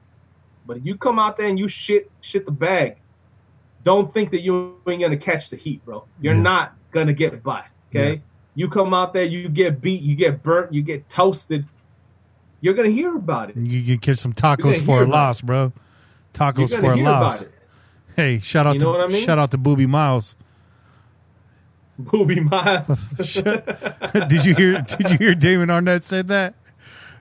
Yeah. You heard that? Yeah. I just mic'd up. Shout out to Booby Miles, bro. Shout out to Booby Wasubi. Shout out Booby Miles. Booby Masubi. Booby Miles. Bobby Wasabi and Booby Masubi, bro. Hey. Oh man. Perfect tandem team right there, bro. Hey. I hope that doesn't come with spam. Man, I love spam, bro. I love spam, man. Spam all day, bro. Kane, you fuck with spam, right? Hell yeah. Fuck yeah, man. They got all kinds of different flavors of spam now too. They got jalapenos. Hey, don't make no. So there's no confusion. Spit it out. When I was in San Diego State, I used to get confused for Samoan all the goddamn time, bro. I had the hair loose. It was all down here, all curls. I was looking like fucking Maui from Moana, and people would come up to me and they thought I was their brother, bro. They thought I was from fucking Be like, the island, bro. I was from the island, bro. Che Palamalu over here, bro. And then I had to break their hearts. They're like, "Oh, bro, you Samoan?" I'm like, "Nah. Oh, what are you then?" I'm just Mexican, just good old fashioned Mexican ass shit. That's me. He's all, but I like pineapple, so there's a touch of Islander in there. It's win-win. It's a win-win, bro. We like pineapples. We throw it in our al pastor. Hey, come on. Hey. That's right. Yo, hey man, but that's all I got on David Arnette. I'm excited about the kid. I'm happy that we drafted the way we did. I know some people feel like we reached, but I think time's gonna tell a different story, man. I really do. I think things are going in a different direction. Mm-hmm. So here's hoping that I'm right. Here's hoping that I'm right. Hey. And cheers to the Raider Nation. Here's hoping that we're wrong. DC's hot and Mariota is not. So we talked about Arden Key. Looking really good in camp this year. Something we heard last year. Same thing we heard about DC last year, looking real sharp in training camp. In fact, we gave you guys a little rumor mill tidbit last year that John Gruden came in, fell in love with DC in his practices and his training camp, and was immediately baffled, frustrated, and confused by his play on game day. Now, that was just rumor mill stuff. We're not saying that was true. We're not confirming that at all. But I know a lot of us felt that way when the regular season happened. Some of us didn't. Some of us, validated it, made excuses, justified it. We've talked about that around and around in circles. Both sides are right, in my opinion. However, Derek Carr apparently slinging it around during practice. His chemistry with the wide receiver core is way ahead of schedule. He's got a keen eye for reading the defenses, and he's working passes snappy and fast and making reads and adjustments at the line. And it looks like there's been no transition period into camp. He showed up ready to go. Mariota, on the other hand, the exact opposite. Dude's been throwing balls dirty, real dirty, throwing balls in the dirt, throwing balls at the defense, just throwing balls, bro, everywhere but where they need to go, slinging them balls in all the wrong places. That's the word. Looking for love in all the wrong places. Looking for love. Hey, he doing the Ball Johnson dance, just balls everywhere. Yeah, shout out John Witherspoon, man. We miss you. We miss you, man. Yeah, hell yeah. Oh man. Boom. shit. Boom. My balls are stuck to my thighs right now. It's hot up here. That's that crow's nest heat, dog. Bro, this Naga hide chair is not my friend right now. Nothing like the sound of hot thighs rubbing off a Naga hide seat in the summer month. You know what I mean? That sounds. Get out of my grandma's Cadillac on a July summer in Manteca. It was like. was like, Fucking whoa. Velcro, dog. Bruh. Oh man. Yeah. You know it's fucking hot when your eyelids are sweating, dog. When your eyelids sweat, it's fucking hot, dog. It's hot. My hair is sweating right now. That's how hot it is in here. Anyways, while being able to make some plays with his feet, Mariota is struggling, whether it's lack of confidence, building off or coming off of last year, not building off of shit, getting replaced in Tennessee, the ankle injury he suffered. You know, Mariota is a journeyman quarterback that's been with one team. You know, do you guys know what I mean? He's got that feel of a journeyman status. He's only ever played for the Titans. And, you know, we're excited to bring him over here. I mean, you had, you know, starting NFL quarterback now as your number 2 guy. It feels pretty good to have a guy like Mariota as a number 2. This is a guy, he's not lights out, but you know, he's been a starting quarterback in the league for 6 years, right? Same as Derek Carr. So I mean, it's nice to have that. A lot of people said that he's going to take over the starting job. I think we're seeing right now that Derek Carr's job is definitely not in jeopardy. There is no quarterback controversy in Las Vegas. Yeah, I think that much is true. Cardale Jones has entered the chat. This much is true. Da, da, da, da. Some of you may be sad about that. Yeah. Actually, some of you may be sad about the fact that there's no quarterback controversy in Las Vegas right now. You know, I think we all expected Marcus Mariota would push Carr a little bit more than he is, but he pushing up daisies with the football right now. Yeah, rather than pushing Carr.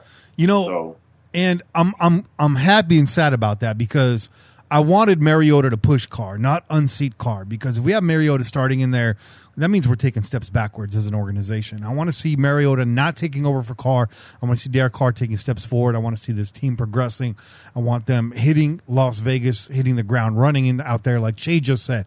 That I think the expectations are much higher than the media is setting them at. I think they're being kind to us. I think they're doing us a favor. But enter 6'5", 250-pound Cardale Jones, XFL standout last year. Played with multiple teams in the NFL. Ohio State quarterback, was spotted seen getting off a hotel charter bus along with a plethora of other players. That's too cute, Jay. Plethora? A plethora, Kenny? Yes. Was Yannick Ngakoue one of them players? He was not on there. Ngakoue was not stepping off that bus. Ngakoue is the bus. Right? So, you know, I think Cardale, I don't think he gets paperwork. I don't think he gets a contract. I don't think this is a sign of them moving on from Mariota anytime soon. You don't just jump off of a 6-year starting quarterback that quickly. They're going to give him time to, you know, acclimate to the system, make sure that ankle's right, build his confidence back up. But for God's sake, keep him on the bench. If he's looking this bad right now, he's not going to look any better stepping in Week 5, taking over Derek Carr. Unless Derek Carr is injured or there's just ultimate catastrophe in the offense, then maybe you put Mariota in there. And even then I say no. Unless there's an injury, no. I still think Derek Carr gives us the best chance to win, despite how critical we've been of him on this show. He's the best quarterback in the quarterback room right now, hands down. You have to admit that. So, you know, but Cardale Jones, don't get too excited about that. A lot of these tryouts that you're seeing right now, they're not to be signed tomorrow, right? This is it, especially this year, 2020. You have your normal slew of football injuries that are going to happen, and you got the COVID-19 situation. It pays dividends to take a look at these guys early to know where they're at, if they're recovering from injury, if they're trying to shake off rust. Where are these guys? Have they progressed? Have they been taking care of themselves during the offseason? Are they in shape? Because you never know. Week 5, you might be wanting to bring one of these guys in. So it's a chance to see how they're doing, kind of get a feel for the personality a little bit, test their brain, have them look at the playbook a little bit and see if they can get familiar with it. You got to bring them in a few weeks. Then you've done some groundwork already. So, again, with Cardale Jones and everybody else to get off that bus, don't get too excited just yet. These are just preliminary looks. I still think Marcus Mariota is going to be the number 2, and your boy MV Peterson is going to be number 3. And that's what the quarterback room looks like right now. And that's all I got on Derek Carr and Marcus Mariota. I just want to add this, okay? Because for anybody who's like, oh, well, that's it. Mariota's gone. He's about to be out of here. I don't think that's necessarily true either, okay? Mariota's struggling. But I do believe that he does have the attributes that that a Gruden appreciates. Okay, in terms of being able to be an athletic quarterback, a running quarterback. I think those things come into play. We had this conversation on the phone, Kenny, when we were talking about it, and I said, for anyone to expect that Mariota was actually going to come in and start or take over snaps early on in the season, it's completely insane, because all we've known Gruden to do is destroy quarterbacks that are new to his system. All we've known Gruden to do is just completely mind fuck everybody that comes in contact with him the first time that they do. So there's no way that Mariota is going to come into the Raiders system and turn out the starter. There's no way. Not with DC having 3 years on him in this system. There's no way. Okay.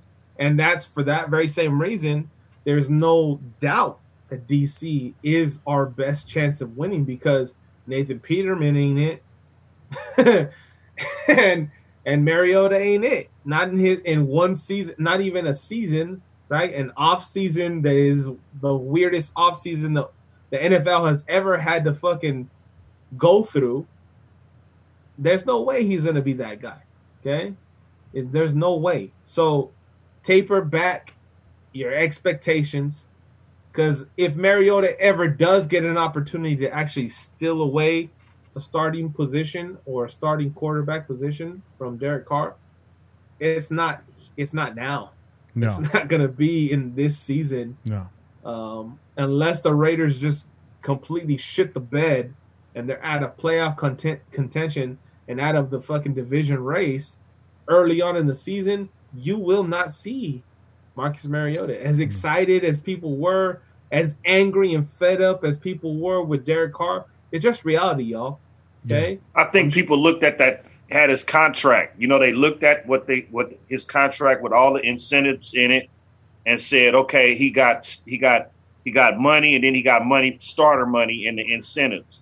Yeah. So people saw that and said, okay, well, you don't give a backup that kind of contract unless you think he gonna have a chance to become the starter. And I think people just jumped on that wagon, and just rode it to, up until they saw these balls going into the grounds, et cetera, No, so I would say absolutely. Like, people heard about the type of contract they gave Mariota, and I think we talked about it. We're like, oh, this is interesting, but let's not get it confused, right? Like, there's incentives for a reason, okay?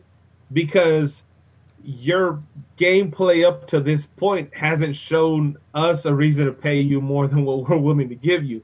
Okay, we're giving you incentives because we're trying to motivate your ass. We're trying to get you to want to do better, because you haven't done that great till now, right? Up until this point, you kind of sucked it up, bro. Like, you lost your starting position to Ryan Tannehill, who left the fucking Miami Dolphins. Okay, the Miami Dolphins, bro. Like, Miami Dolphins couldn't do shit with Ryan Tannehill, and you lost your job to him. Okay, so you're coming into the Raiders. Yeah, you're not going to get. I think that was more so on the Dolphins than Ryan Tannehill. Ryan Tannehill was a first-round draft pick too. And you know what? You may be right. Maybe Ryan Tannehill showcases that this season. I also think, he had Henry over there, so that fucking really allowed him to not have to showcase his downfalls. He had a decent defense. He had a good offensive line and a fucking good running back, one of the top running backs in the league last season. That's going to make up for a lot of your flaws. Wait till that shit falls on just solely on his shoulders. We've seen what that looks like. Shout out to Raiders Hub. Thanks for the donation. He says, Cardale Jones got his job taken. Wouldn't call him a standout. I stand corrected. But I think anybody in the XFL was a standout as long as they made one football play. Just to make a standout. Hey, you're definitely a standout if you were in the XFL and somehow made your way onto NFL roster. You're a standout. If you had shoes on, you are a standout. Shout out to Straight Right Sports. Thanks for the donation of $5. He says, Carr in his third year still learning the playbook. There's going to take time. Plus, this ain't no regular offseason to learn a complicated offense like Gruden's. I disagree. I think Derek Carr should know the playbook by now. I definitely think he should know it by now. Yeah. Fuck that. Fuck that, Straight Right Sports, okay? Derek Carr in his third season is still learning the playbook. Oh, fuck that. Okay, no. You don't get 3 seasons to learn the playbook, Straight Right Sports, okay? I politely disagree, Straight Right. If he's still learning the playbook, you just built up a case against Derek Carr, man. If he's still trying to get this playbook down, we'll see you later, bro. Okay? Because, goddamn, 3 seasons? It took you 3 seasons? What are you doing with your spare time, Derek Carr? Like, what do you do with your spare time? You know? I hope that's not the case. I really hope that's not the case. Derek Carr should have this fucking playbook down, and he should know it like the back of his fucking hand. Yeah. Okay? Yep. He should know it like the back of his hand. And if he doesn't, that's a no fucking excuses. Disappointment. That's no, a fucking no more disappointment. excuses. That's a fucking disappointment. You get paid to play football. Okay? I can't learn a playbook. You know why? Because I'm doing all kinds of other bullshit that actually has to help me pay my fucking bills. So I'm not gonna know what the fucking Raiders are playing. I don't know what their fucking playbook looks like. I don't know all the schemes. I don't have time for it, son. Okay, you ain't paying me fucking millions of dollars to learn that, so I'm not gonna do it. But Derek Carr, you are getting paid millions of dollars to learn it, so you better fucking know the goddamn playbook. Because if you don't, you're gonna hear about it. You're gonna hear about it. One guy that always knew the playbook, no matter what position he filled, was Tom Flores. And it's about time everybody else gets on the same page as him and learns the fucking playbook of Tom Flores. Bobby, fill us in on what's going on with Tom Flores right now. Damn travesty, that's what it is, man. The fact that this man has had to wait so long, so many times to get that call, to being told that he's there, he's a finalist and blah, blah, blah. I mean, he heard it again this year. You know, he got called on Wednesday. He got a call from David Baker, the president and CEO of the Pro Football Hall of Fame, letting him know that he was the number 1 coach that they had selected and recommended for next year, for 2021. And yeah, that sounds nice, but is it all talk, or are you guys actually going to do something? And that's where I come from. Tom Flores obviously is a little bit more graceful. You know, he actually said, quote, "Well, I'm very proud and honored. Really, I'm kind of overwhelmed right now. This is a dream come true that every football player, coach, anybody that's ever gone through the world of professional football and has liked it and loved it as much as I have, to get this stage and the opportunity to wear the gold jacket. I'll tell you, I'll pay for the jacket. It will be an honor if I can get that far, and it will be a dot that makes my career." So you see that? Even then, even after they made him wait so damn long, he still is like, you know what? I'll pay for the thing. Just stop jerking me around. And honestly, that's what he was basically trying to let them know. He won't tell them straight out. He won't be like, hey, you know what? This is some bullshit. But I'll let them know this is some straight out bullshit, dude. You over here, you got all these campaigns talking about, you know, Latinos and the NFL and blah, blah, blah. And you never once mention him or show Tom Flores' face. That's some straight bullshit right there, dude. A lot of the accolades that other coaches have gotten, Tom Flores was a man who actually did that right there, dude. He was a man who actually did that. So, you know what? He was very grateful for getting that phone call. But in reality, he's also very cautious and about his optimism, because as he talked to Rich Eisen, he basically let him know that, hey, man, I'm just being cautious after the whole quote-unquote shoe-in year last year, which was, I have no idea what it was. He literally got blindsided, man. And like I said, it's an 83-year-old man, dude. Stop fucking with him. Yeah. Let him in. Vinny just pointed out that it's bullshit. They put that Keebler elf Tony Dungy in the Hall of Fame before Tom Flores. You know, Tony what I'm saying? He should still be hanging out in his tree making cookies while Tom Flores is wearing a gold jacket. Dude, that guy, I wouldn't even let him make my damn cookies, dog. He'd be out there just straight fucking pushing the grass clippings, dude, to the damn lawn. That's the only thing where I would actually trust him, man. Because, dude, straight out, man, like I said, as far as the NFL trying to say all-inclusive, this was before and everything, it goes to show you, man, that it's just inclusive when it comes to the pocketbook, man. Yep. And when it comes to Tom Flores, I mean, how long did it have to wait? How many Raider greats haven't we had that basically passed away before their time, before they even got actually inducted into the Hall of Fame? I mean, we have football players right now. We have players that should have been Hall of Famers. We have Cliff Branch, who died last year. Jack Tatum passed away as well in 2010. Todd Christensen, 2013, passed away. Dave Dalby, 2002. There's a lot more Raiders still alive that should be Hall of Famers. Please, Hall of Fame people, writers, whoever the hell it is that votes, stop BSing and start putting in our Raiders in there, man. I know there was this whole long-standing feud that we've had for the longest time, and dude, just get over it, bro. When you're over here talking about, oh, well, the whole reason why Tom Flores didn't get in is because of his years in Seattle and this and that. Dude, look at other coaches and look at their careers. What are their accolades like? Is it anything near to the same status that Tom Flores has? No. Hell no, it's not. It's just that's what they go with. Oh, well, Tom Flores doesn't stack up to the numbers now and blah, blah, blah. If you wanted to play that game, there'd be a lot of cats not in the Hall of Fame. Mike Shanahan.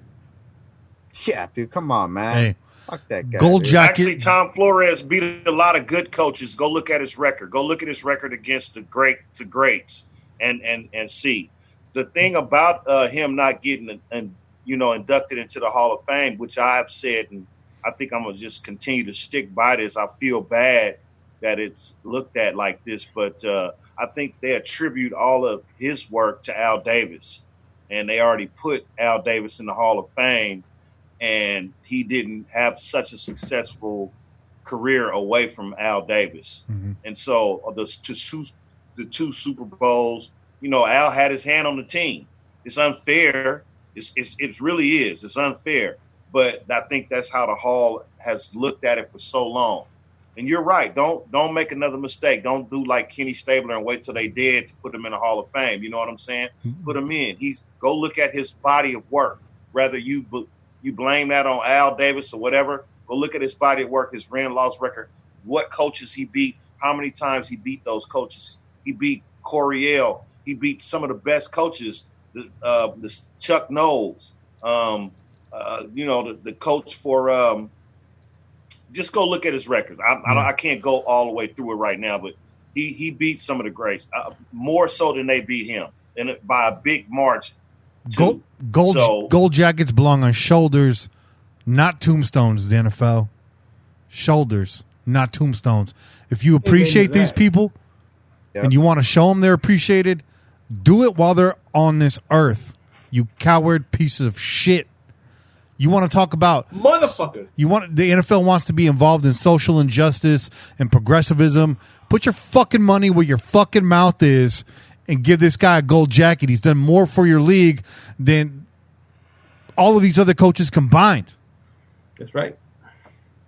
Not only that, how many coaches do you actually see out there mixing it up still with the crowd? Hey. Tom Flores still mix it up out there with Raider Nation, dude. So it's not like humble. That's Raider Nation, bro. That's the difference between Raider Nation. That's why we are different, bro. That's what makes us greater than most fan bases and most families. Different breed of fan. We're a different breed, from the coaches, from the ownership, all the way down to the fan base. It's like there's nothing like it. I don't give a fuck what anybody says. I don't care what any hater says. I don't care what any fan of other team wants to say. You guys can't replicate this. Y'all can't replicate this. This is one of a kind. And you'll see it when we come to your fucking town. You'll see it when we come to your town. You've been warned. Right. Yeah, man. So, I mean, every time Tom Flores comes up, man, I really get passionate about that because it just really pisses me off, man. How many times haven't all of us gone through the accolades that Tom Flores has, man? I mean, how many of us haven't listed all of them and said this is the reason why and blah blah blah, and it just gets it's a tiring conversation to have, man, to be trying to fight for somebody. I mean, how the fuck did Jimmy Johnson, dude? Come on. Fuck that guy and his hair. He's in the Aquanet Hall of Fame, bro. Yeah, fucking A, dog. He belongs next to all the cholas fucking back in the 90s and the copetas, dude. That's the only Hall of Fame Jimmy Johnson. Jimmy Sassoon Johnson, bro. Yeah, Jimmy Sassoon. Jimmy Jojoba Johnson, bro. Jimmy Sassoon. Jimmy Sassoon, dog. Yo, I have an idea for Dallas. You guys want to make a fucking if you guys want to do a Thursday night helmet, it should be Jimmy Johnson's hair. Oh, bro. shit. It should just be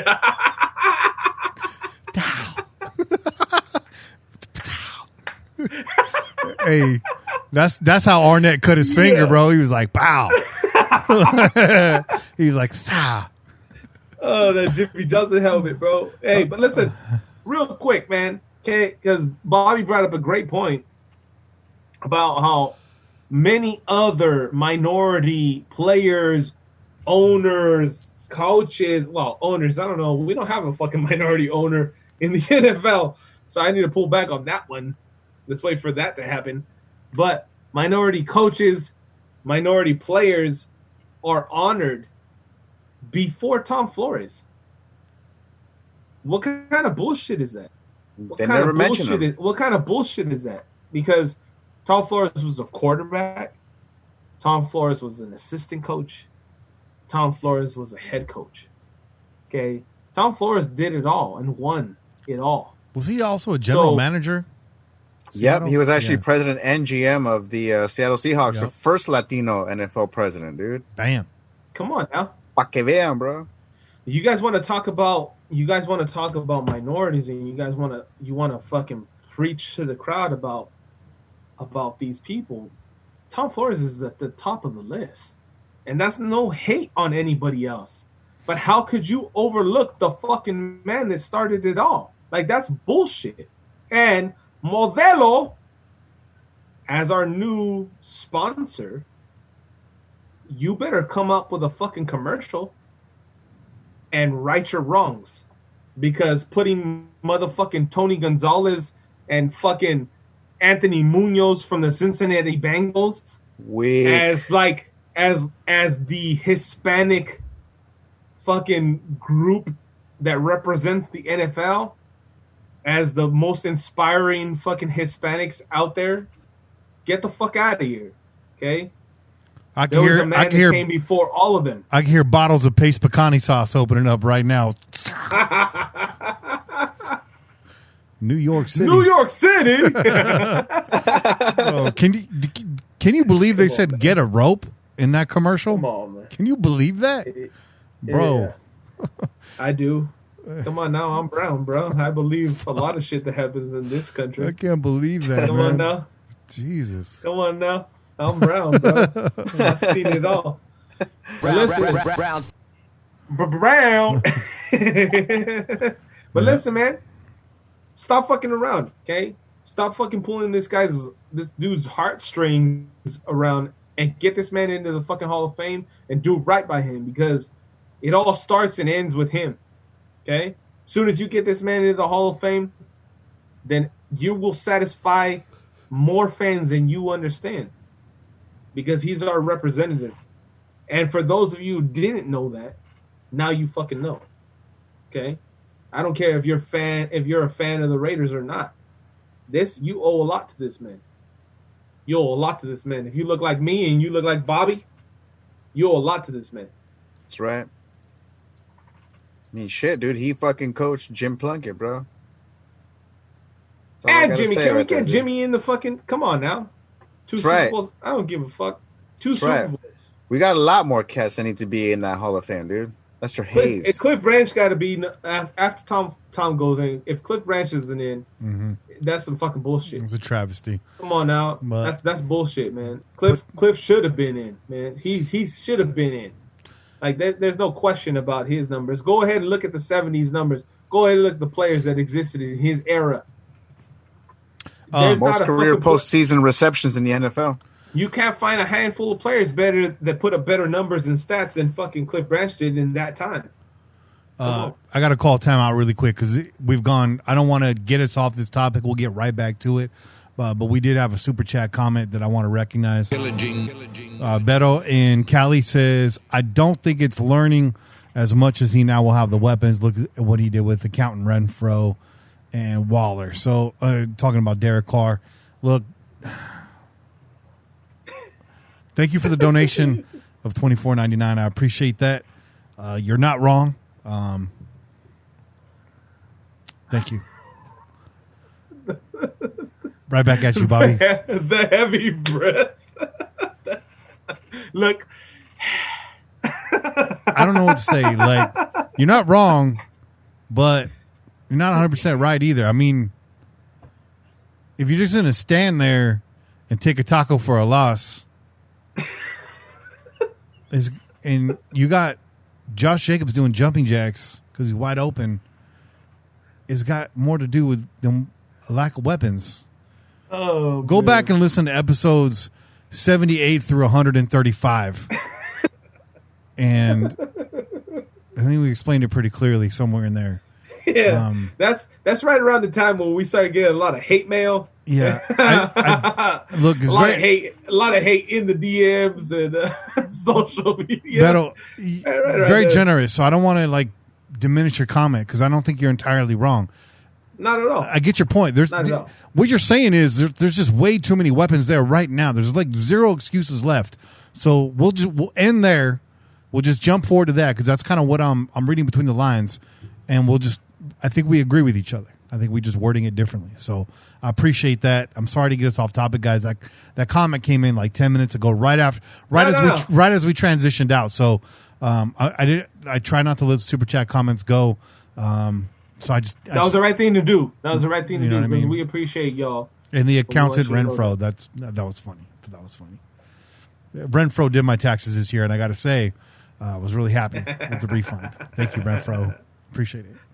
Yo, Renfro was he was my substitute teacher for driver's ed class, bro. Hunter TurboTax Renfro. That's what we're gonna call him right now. H&R Block, bro. H&R Block, bro. Hunter Renfro, bro. He can throw the block too, so I like that too. H&R Block, TurboTax. If anything came out of that, we got that. Oh man. But anyways, back to Tom Flores. You had some bullet points over here, Bobby. I'm reading your notes right now. Get to them, bro, because you got some good notes in here. You got some really good notes. Oh, well, it was just, like I said, man, it was just the accolades that I have listed out right there, man. And like I said, I'll go through it real quick, just for the sake of argument and for all of y'all that haven't heard it already. 1960 makes his first career start as the first quarterback in Raiders history. 1963 records first 400-yard passing performance in Raider history. 66 named to the Pro Bowl. 69 was a member of a Super Bowl winning team for Super Bowl IV. We'll leave it at that. 72 joins the Raider coaching staff. 76 Flores is a member of the Raider Super Bowl 11 winning coaching staff. 79 promoted to head coach of the Raiders. 1980 becomes the first Latino head coach to win Super Bowl. Raiders' first wildcard team to win Super Bowl. 1983 leads the Raiders to the second Super Bowl title in 4 years. 87 retires from coaching after the 1987 season. 89 joins the Seattle Seahawks as the team's president/GM, the first Latino NFL team president to do that. 92 he returns to the coaching as a head coach for the Seahawks. 94 he retired, second time from coaching. And 97 to 2017 he was a member of the Raiders radio broadcast. And 2011 he received the Roberto Clemente Award for Sports Excellence from National Council of La Raza. Ciao! That's right. Chale. 2012, he inducted into the Bay Area Sports Hall of Fame. That's right, dude. Bay love right there. And in 2017, he was awarded the National Trailblazer Award by LULAC, which is the League of United Latin American Citizens. So there's quite a few accolades there that Tom Flores has. So if you need to know what's up, there you go. I just gave the rundown. And please, as we said before, the man is 83 years old. Stop teasing him with this. You're in it. Oh, psych. No, you're not. Just correct the mistakes that you have been doing for so long. Get Tom Flores in there. Get Cliff Branch in there because, man, dude, Cliff Branch was also pure class, man. So get these folks in there before it's too late, man. And Cliff Branch, R.I.P. baby. Mm-hmm. It's Modelo time, fool. Let's go. Yeah. Fuck, make it happen, Yeah. man. Make it happen. Hey, I just wanted to share this with the crew. That's fucked up, bro. This is fucked up. The fuck? They're clowning on LeBron way too much, bro. Clowning on LeBron way too much, bro. That's Ches Boyer, bro. Anyways, that was exclusive to YouTube. You won't get that if you didn't tune in. That was a visual joke. Fuck that. LeBron needs to pick his fucking game up, bro. He had a good scoring game the other night. Hey, but you missed that many fucking free throws. I'm sorry, bro. I'm sorry. The Mamba would never. Okay? The Mamba would never. You're about to go off, and I feel you, bro. After show. I'm gonna stop. All right. I'm gonna stop there. I'm gonna let you run after show. We're gonna get on that. Yeah, stick around. Now's the time that everyone's been waiting for, man. We're rubber's meeting the road in these GROAT votes. You know what I mean? Yeah. So we had the first half of our semifinals this week. This is getting interesting. Next week is going to be a doozy. We're going to go over those matchups as we move on to. So let me go ahead. I guess I should. I can share the screen right here, right? So let's start with it. Matchup number one, we had Jim Otto, who was ranked number one overall, right? 0-0 versus Steve Wisniewski, had the number 8 ranking, made it into the semifinal. This was not close. Jim Otto in a landslide. We had matchup number 2, Art Shell versus Dave Casper. I myself voted for Dave Casper. Goes to the post. Even though I lobbied hard for Art Shell for a lot of reasons in his matchup, Dave Casper didn't make it. Not gonna lie, dude. I was very torn between that one right there. And which way did you go? You went. Well, you know what? I have to tell everybody. This is how I basically went the same way I bet whenever I play the roulette table.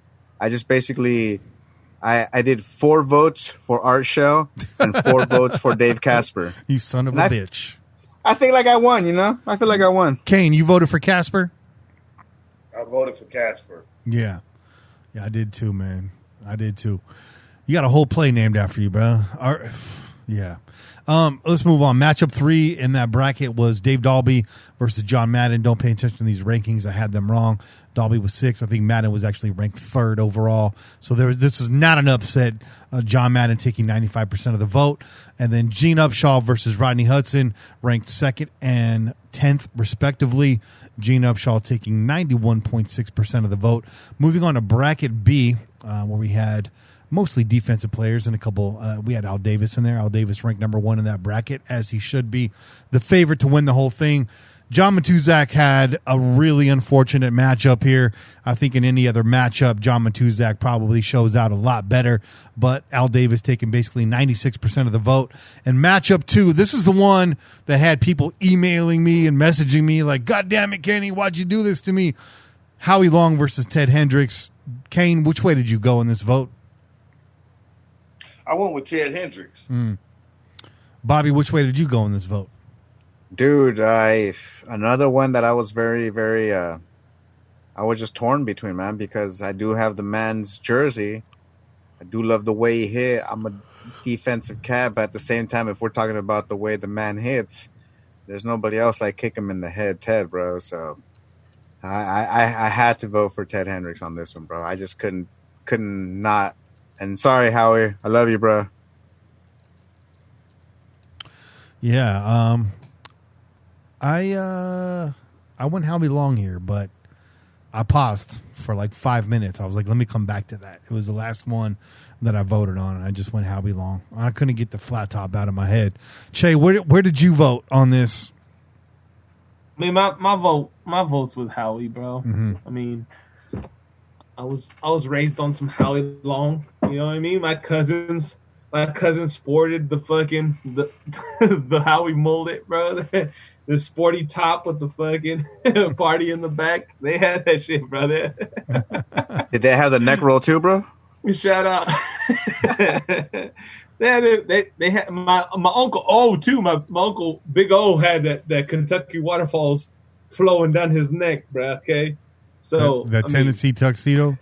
That's actually gonna be my next haircut, bro. That's why I'm letting the hair grow. Y'all need to see the combination that Uncle O used to bring with that. He brought heat, bro. He had this lion ruby ring that he wore, bro. He was coming in like the goddamn Godfather, okay? He was like, kiss the brain. Kiss the brain. It's a lion. It was a lion with a ruby in its mouth, bro. Damn, bro. Don't ever catch a backhand with that one, bro. You got Simba on the cheek. Oh, wow. Yeah, bro. He had the Simba ring. Matchup number 3 in this group was Fu versus University of Mars, Otis Sistrunk. I know Kane voted for Otis, man, the man from Mars, right, Kane? Yes, sir. What was your thinking on that? Why did you pick Otis over Phil? That was a hard one for me. Just like the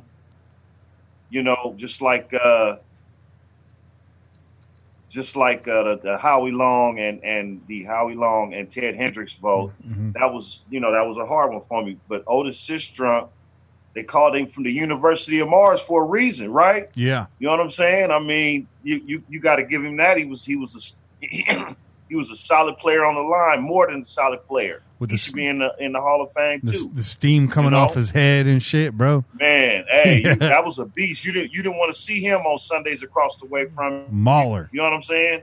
Man, Mauler. Not to take anything away from Villapiano, because he was a beast at his position too. But I had to go with Otis Sistrunk. Guys, I'm not mad how any of these shook out, but I'm a little disappointed that some of these weren't closer. Like, Fu, we love Fu. Like, he is the voice of Raider Nation. He is the bard of Raider Nation. He is the storyteller he's a silver and black storyteller, right? He is that guy right now. He's the one that has all of it locked up here. Like, I really want Phil to write a book. I really hope that Phil can write a book or maybe dictate a book to somebody that can write it for him. That'd be awesome. Cool. That would be fucking awesome. But, man, to take 84% of the vote against Otis, it should have been closer than that, no matter how it pans out. Howie Long and Ted Hendricks, 82% to 17%. Should have been closer than that. And matchup number 4, another one that I thought was going to be a lot closer, Greg Townsend versus Rod Martin. This one was kind of close. You had Rod Martin getting about 27% of the vote, and Greg Townsend taking 73% of the vote. I thought these were going to be a lot closer.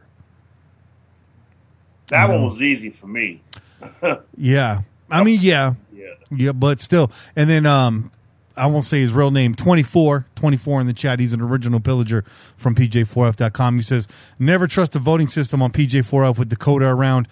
Normally that's true, 24, but I saw no shenanigans in this voting. We saw a lot of those troll votes early on, but I think Dakota was on his best behavior here. And to be fair, Dakota's always pushed the ballot box early in the week and then backed off, and things usually level out. He makes it interesting, but we haven't really had anything go absolutely sideways. But you are right. 24. So, so that's it for this week. That's who's going to be moving on. So I'll update the bracket right now, but I also want to give you guys a sneak peek into next week. So next week we got Tom Flores versus Tim Brown. Oh, snap. Yeah. Tom Flores ranked 1. And Tim Brown was actually ranked 8th in this bracket. You had, and let me actually set the justification here because I'm a stickler for formatting. Bo Jackson ranked 5 versus Marcus Allen ranked 4. Bo Jackson versus We spent a good hour debating this on the show like a month ago. That's going to be a hell of a vote. Jim Plunkett versus Kenny Stabler, which may not be that close. It might be. It's a generational vote, really, in my opinion. But we all know who's probably should win that. But that's still going to be a good conversation. We'll talk a little bit more about that. And then last but not least in this bracket, you got Freddie B versus Cliff Branch. Damn, these are hella matchups. We saved the best for last. Yeah. And then you got Ron in the next bracket over. You got Ron Wolf versus Mike Haynes. You got Lester Hayes versus Willie Brown, George Atkinson versus Charles Woodson, and Ray Guy versus Jack Tatum coming up next week. That's going to be crazy. That's going to be absolutely wild. Any shockers for you guys in this week's voting? Anything at all? For me, like I said, it was just there were a couple where, just like you guys, I was like, I'm going to vote on these the last. And I'm just going to go through all of these first. And then I had to just, circle back and then be like, fuck, what the hell am I really going to do? Like, who am I really going to choose right here? Because, like I said, there's players that stack up equally, and some, it's just favorites because they're your favorites. And then it's like, well, how do they stack up next to this cat? It's like, damn it. So it was definitely a lot of those. It's like, shit, I just want to stuff the ballot box as much as possible, man. Be that guy they warn you about. Hey, now, for me, I just kind of reached back to the old school. If it was an old school player against a newer school player, then I just kind of, my heart is with the old school team. You know what I mean? I mean, not that I'm not with the LA Raiders, but my heart is with the old school. So yeah, when it came to Howie Long and Ted Hendricks, you got to go with the Mad Stewart. When it came with Otis Sistrunk, you had to go with Otis Sistrunk, University of Mars. So that's just kind of how I looked at it, because all of these players are great players, and they all deserve. Most of them deserve a space in the Hall of Fame. I mean, the Raiders could own the Hall of Fame. They have so many great players who come through those doors. So, I just looked at it like, okay, I went this route. But any one of those people could win any one of those brackets. Yeah, I agree. And I'm looking at who did progress in these brackets, and we must have had something right with these rankings. People had issues with our ranking system, but if you take a look at how it shook out in the quarterfinals and brackets A and B, you're going to have 2 versus 3 and 1 versus 4. So 1, 2, 3, 4. And in bracket B, it's the same thing. You're going to have 1, 2, 3, 4. It's going to be Al Davis versus Howie Long, Phil Villipiano versus Gene Upshaw. Okay. And then you're going to have Jim Otto versus Art Shell and John Madden versus Gene Upshaw, which is wild. Wait, Greg Townsend. My bad. Phil Villipiano versus Greg Townsend is what I meant to say. And what was it? So Phil versus Greg Townsend and John Madden versus Gene Upshaw. So that's what we're looking at in the quarterfinals for bracket A and B. But again, we move on to finish off the semifinals next week in bracket C and D. And I think these are some of the toughest votes that we've had so far in this competition. So we'll get those posted up early this week, either tomorrow or Tuesday. And you guys got to get on it, pj4f.com, to vote on these. Pretty simple. It'll be the top posted article in a day or two. So make sure you get over there, vote as many times as you can, stuff the ballot box. We do encourage and allow mail-in voting. So that's right, dog. Do it now. Stuff the ballot box before they start dismantling the machines. We will not shut down the post office. Okay. So we're not trying to get our votes through. Yeah, and we'll have a little bit more conversation. We're not catering to a certain group of people. Yeah. So hey Che, who won that painting? Bro, that was a while ago. That's Daniel. Oh, okay. And Daniel, you brought, but it's good that you bring that up, because Daniel's been worried. He's been a little concerned because the painting is still on the wall over here. Just sitting there comfortably. Daddy done hit me up, and he's like, hey, so about that painting. No, listen, dog. I'm struggling to get Chase this. all it's in the mail, and it's like right behind him and shit. Struggling? No, I'm not gonna lie. I haven't gotten it in the mail, and I haven't said that. Obviously, it's right there. It's right here. But as you can see, it hasn't gone anywhere else, dog. It's not gonna go to somebody else. He was a little concerned that if he was still the winner. It's kind of both ours. It's just I'm just gonna keep it at my house. Yeah, it's yours. I'm just gonna hold on to it for you. You know what I mean? Keep it. No, keep not it, at keep all, it clean. dog. Not at all, dog. No, I'm trying to get it documented. like a high resolution camera or scanner, Mm-hmm. just because I want to have that in my portfolio. And so Mm-hmm. it's not easy, man. Your boy Che, like I said earlier in the show, doesn't have a whole lot of cash to be able to have all those things set and ready for when he's ready to let go of a painting. And I apologize for that, but it is a giveaway, and so I hope you are patient with me. Like I said to you in the DMs, I said I hope that it's worth your weight. I hope you feel it's worth your weight, and I guarantee you it will get to you, dog. There's no doubt about that. So I'm trying to work things out with my buddy who has a camera. Well, run into some snags, if you will, lately. So there might be a little longer delay, but I promise you, this painting belongs to you, Danny. This one right here, not this one because it's not finished yet. This one right here, it belongs to you. It's still intact. It's whole. It's a full-on canvas. It's painted. This isn't a fake or a spoof. You're getting the real deal, bro. It's coming to you, nobody else. Okay.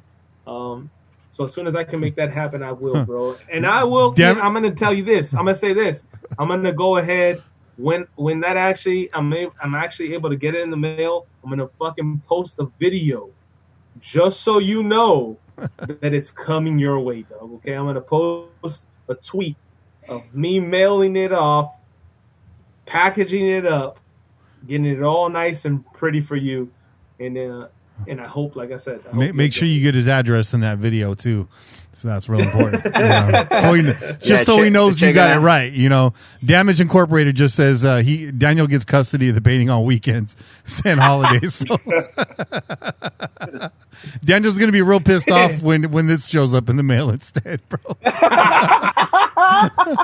Che, do you want to explain this? Oh man, so yes, this is a little story we decided to throw in there because we thought it was fucking hilarious, as you can see from these women standing there with their very protected faces. She looked very like fashionable. She looked like she about to weld a vagina shut, bro. She's about to crochet it shut. She looked like she's about to crochet. She looked like she's about to pull a tooth out your butthole, bro. I don't know what these masks are for, bro. Man, oh my god! So this is. Oh, you want to know what the name of these masks are? I'm going to tell you. Okay, so this mask was created by Shannon O'Toole, and some of y'all might be saying, "What the fuck does that have to do with us?" Well, Shannon O'Toole is the wife of the Raiders' senior offensive assistant, John Morton. Okay, so Shannon. I'm gonna go out on a limb and say Shannon don't have a day job. I'm gonna go out on a limb. No, she's definitely a stay-at-home mom. No, I don't know. No hate on you, Shannon. I don't know what your life is like. I'm not gonna talk shit on you. But this seems like something a stay-at-home mom would do. But anyway, Shannon decided, you know what? Fuck COVID. Okay, COVID's got me stressed out. And my family comes first. And fuck all these little paper masks because they're not covering my eyeballs. So she said, I'm going to make a goddamn face shield. But face shield isn't going to cover everything, so I got to add something to it. I got to make it more tight, more secure. So I'm going to put all this cloth around it. Mm. And now we're cooking. And so what you see on your screen right now is the face mask, and this is called the Shan Shield. I'm not gonna lie. Until COVID's over, I'm rocking these at the strip club. Oh man, Shan Oh Shield. man, I'm just gonna say this, Shannon. I need a Shan Shield because I need to make sure that my beard does not get contaminated. I need to cover it. I need to keep the oxygen within. I need to keep the pH balance on my on my face. Please, How awesome would it be if the Pillaging podcast was sponsored by Shan Shield? Yeah, dog. That would be awesome, dude. I would rock that. You know, I'd rock that everywhere. I wear it in the shower, bro. I don't care. And first and foremost, Shannon, come on.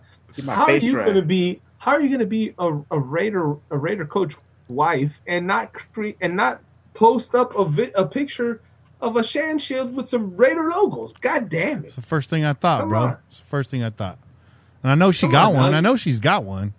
You got tomatoes and all kinds of stuff. I mean, I guess Mark Davis didn't give her the thumbs up. She probably got a letter in the mail.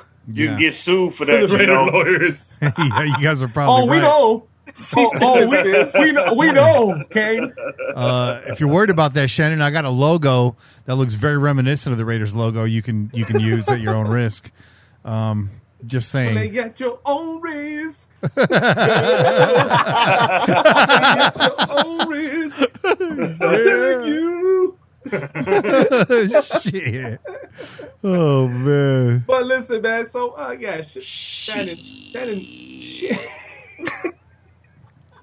Shannon thought it was a great idea to take this plastic shield that a lot of people are wearing. Dude, don't sneeze. Don't sneeze with that thing on, bro. And cover around the face. You know, her the biggest thing for her was, you know, protecting her children, her family's eyes, but also being able to show her appreciation to the workers of the grocery stores with a smile. Shannon, we salute you. There you go. Protect your neck. Your damn thing. Protect your neck. You know what? I like this idea though, because when this COVID outbreak first happened, you know, I was doing meal delivery. I was doing like Meals on Wheels and stuff to the senior homes, and they gave us masks but no eye gear. And you know, it's kind of been swept under the rug, but a lot of that was coming out when this first happened, as the droplets can settle in your eyes. So I think it's a brilliant idea. Shannon, good looking out. We're making a lot of jokes. It is kind of funny looking, but you know what? This whole world is funny looking right now. So if you can't laugh a little bit at it, what can you do? But Shannon, well, not only that too, Doc, but you also have to think about it as well. Is that for all those deaf people who, you know, who actually rely on being able to read people's lips, it's actually a good idea as well, man. Yeah. And there you go. Yeah. All laughs aside, it's functional. It is functional. Yep. It is functional. I do not want the one with the ladybugs on it though. I'm thinking, you know, something. Hey, dude, if that gets a box of Allegiant Stadium delivered to my house with the little song and then the tickets and all that and the patch, shit, dude, I'll rock that motherfucker all year. I don't care, dude. Protect your neck. Guys, we got one minute phone call and then we're out of here. You guys want to hit it right now? Let's do it. Let's do it. Yo, Kenny, Che, Pillagers, Bobby Crew, Rolls and King. What's up, guys? It's P. John Fish down here in Oceanside. I am actually drinking a beach retreat. See, John Fish, this is not the first time that this has happened. You're a little slurred. You got the washcloth over your mouth trying to disguise your voice. I know you're in Wit Pro. I know you're in Wit Pro down there in Diego. I know John's not your real name. I know we got to protect a lot of identities here on the show. But if you can't call in with a good connection, I can't play your call. So I want to hear your call. I would read the transcript, but Google Transcript is on some shit right now. Yeah, I don't know. I can't figure it out. Let's try. Let's try because I like you. John's a good friend of the show. John's solid dude. I'm not capping. John, he's cool, John as far as John knew when he was calling in, this was crystal clear. He has no idea that this is not his fault. From Pizza Port in my shower, and I was just giving you a call to congratulate you for other people's misfortune. I know Scott here is down and they done later song because there's no need for. I'm not. I can't make it out, guys. Are you making it out? Are you getting any of that? I heard that he was trying to congratulate somebody for other people's misfortunes. The number one man down. number 2 becomes number 1. So you know what? Cheers to you. Love you guys. Hope you're doing well. Peace. We love you too, John. Hey, I heard that last we love part. you too, Hell John. We love you. I heard that we love part. you too. Yeah. Yeah. Hell yeah, John Fish. Oh man. Hey, See John Fish. if you've ever, Hey, listen. The first time we ever met See John Fish, he came through the tailgate with 2 4-packs of beers. And this is before we had a solid tailgate spot, so we were kind of all over the place. I think I was behind the van in between 2 cars barbecuing, and he came through with those beautiful, lovely San Diego beers. Mhm. And he's been our guy ever since. So see John Fish, man, we appreciate you, dog. And we're sorry that your call didn't come through clear. yeah, But we know where you stand, though. We know you ride with us, and we ride with you too. and where's all the other callers at, man? It was nice to hear John's voice, even though we couldn't make it out. We haven't heard you in a while. Hey, there's news out there, guys. We're ramping up. Regular season starts September 12th. Like, call in. You know the number, 408-909 PJFF. It's not 4F, it's PJFF on the phone call. So call in, y'all. The phone lines are always open. You can call in, leave a message whenever you want. Whether you're driving to work or taking a shit, just, I don't want to hear the flush. And because I said that, I'm going to get like 4 flush phone calls next week. But you know what? Call in. Call in anyways. They keep it real, dog. They do. They'll just keep it real. Oh man. Speaking of keeping it real, if you ever want a painting and it's never showed up at your house, go ahead and smash that like button.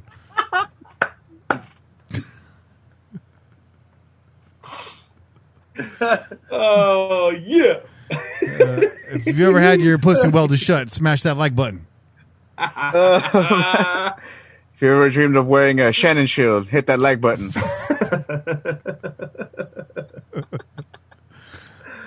Oh, if you've ever been kicked out of a strip club for coughing too close to the talent, smash that like button. If you ever met Pitbull at the Modelo Cantina Club, smash that like button. Oh, man. Hey, you know what? The only Pitbull I respect is a Pitbull from the Player Haters. Pitbull! If you've ever unsubscribed from another Raiders podcast, go ahead and smash that like button. Yeah. Just a reminder, guys, smash that like button, bang that subscribe button, hit that little bell so you know when we go on the air live. You're working from home anyways. You can afford to stay up late. Join us every Sunday night. We will be back next week. Any parting words before we get out of here, guys? If you want to stop the spread of coronavirus, smash that like button. Boom. Boom. There it goes. You heard it here first. Perfect word. Pillaging podcast stops corona. You heard it. That's Get right. on it, That's Fauci. right. We are the Fauci, what the fuck? next week's guest, Dr. Fauci.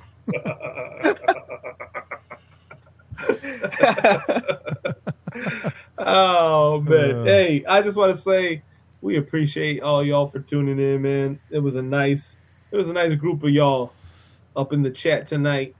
You know, we're gonna try to stay consistent for y'all because you know what? The season's right around the corner. Mm-hmm. We're about to get this going, man. So thank you guys for tuning in, and we'll see you next week. Yeah. That's right. Stay safe, everybody out there. And, Peace out. Wild, but be safe. Shout out to my lady, Silver Selfie, for the fantastic birthday dinners. You're a real one. It's our anniversary this week. I'm going to take care of you. I love you, hun. I love all of you guys out there. I love all the pillagers. Thanks for tuning in, everybody, whether it was live or on the playback. You guys are the MVPs, and we appreciate you to the fullest. But that's it for this week's show. Tune in every week, wherever podcasts are found. I'm Kenny Stapler, joined this week by Your boy, Jet. Hey. Bobby Wasabi. Stay safe, everyone. Until next week, keep the wind in your sails and the rum in your mug. And pillage on, Raider Nation. We out here. Peace. Go Raiders. Raiders. Like a freight train coming, you're blowing the town.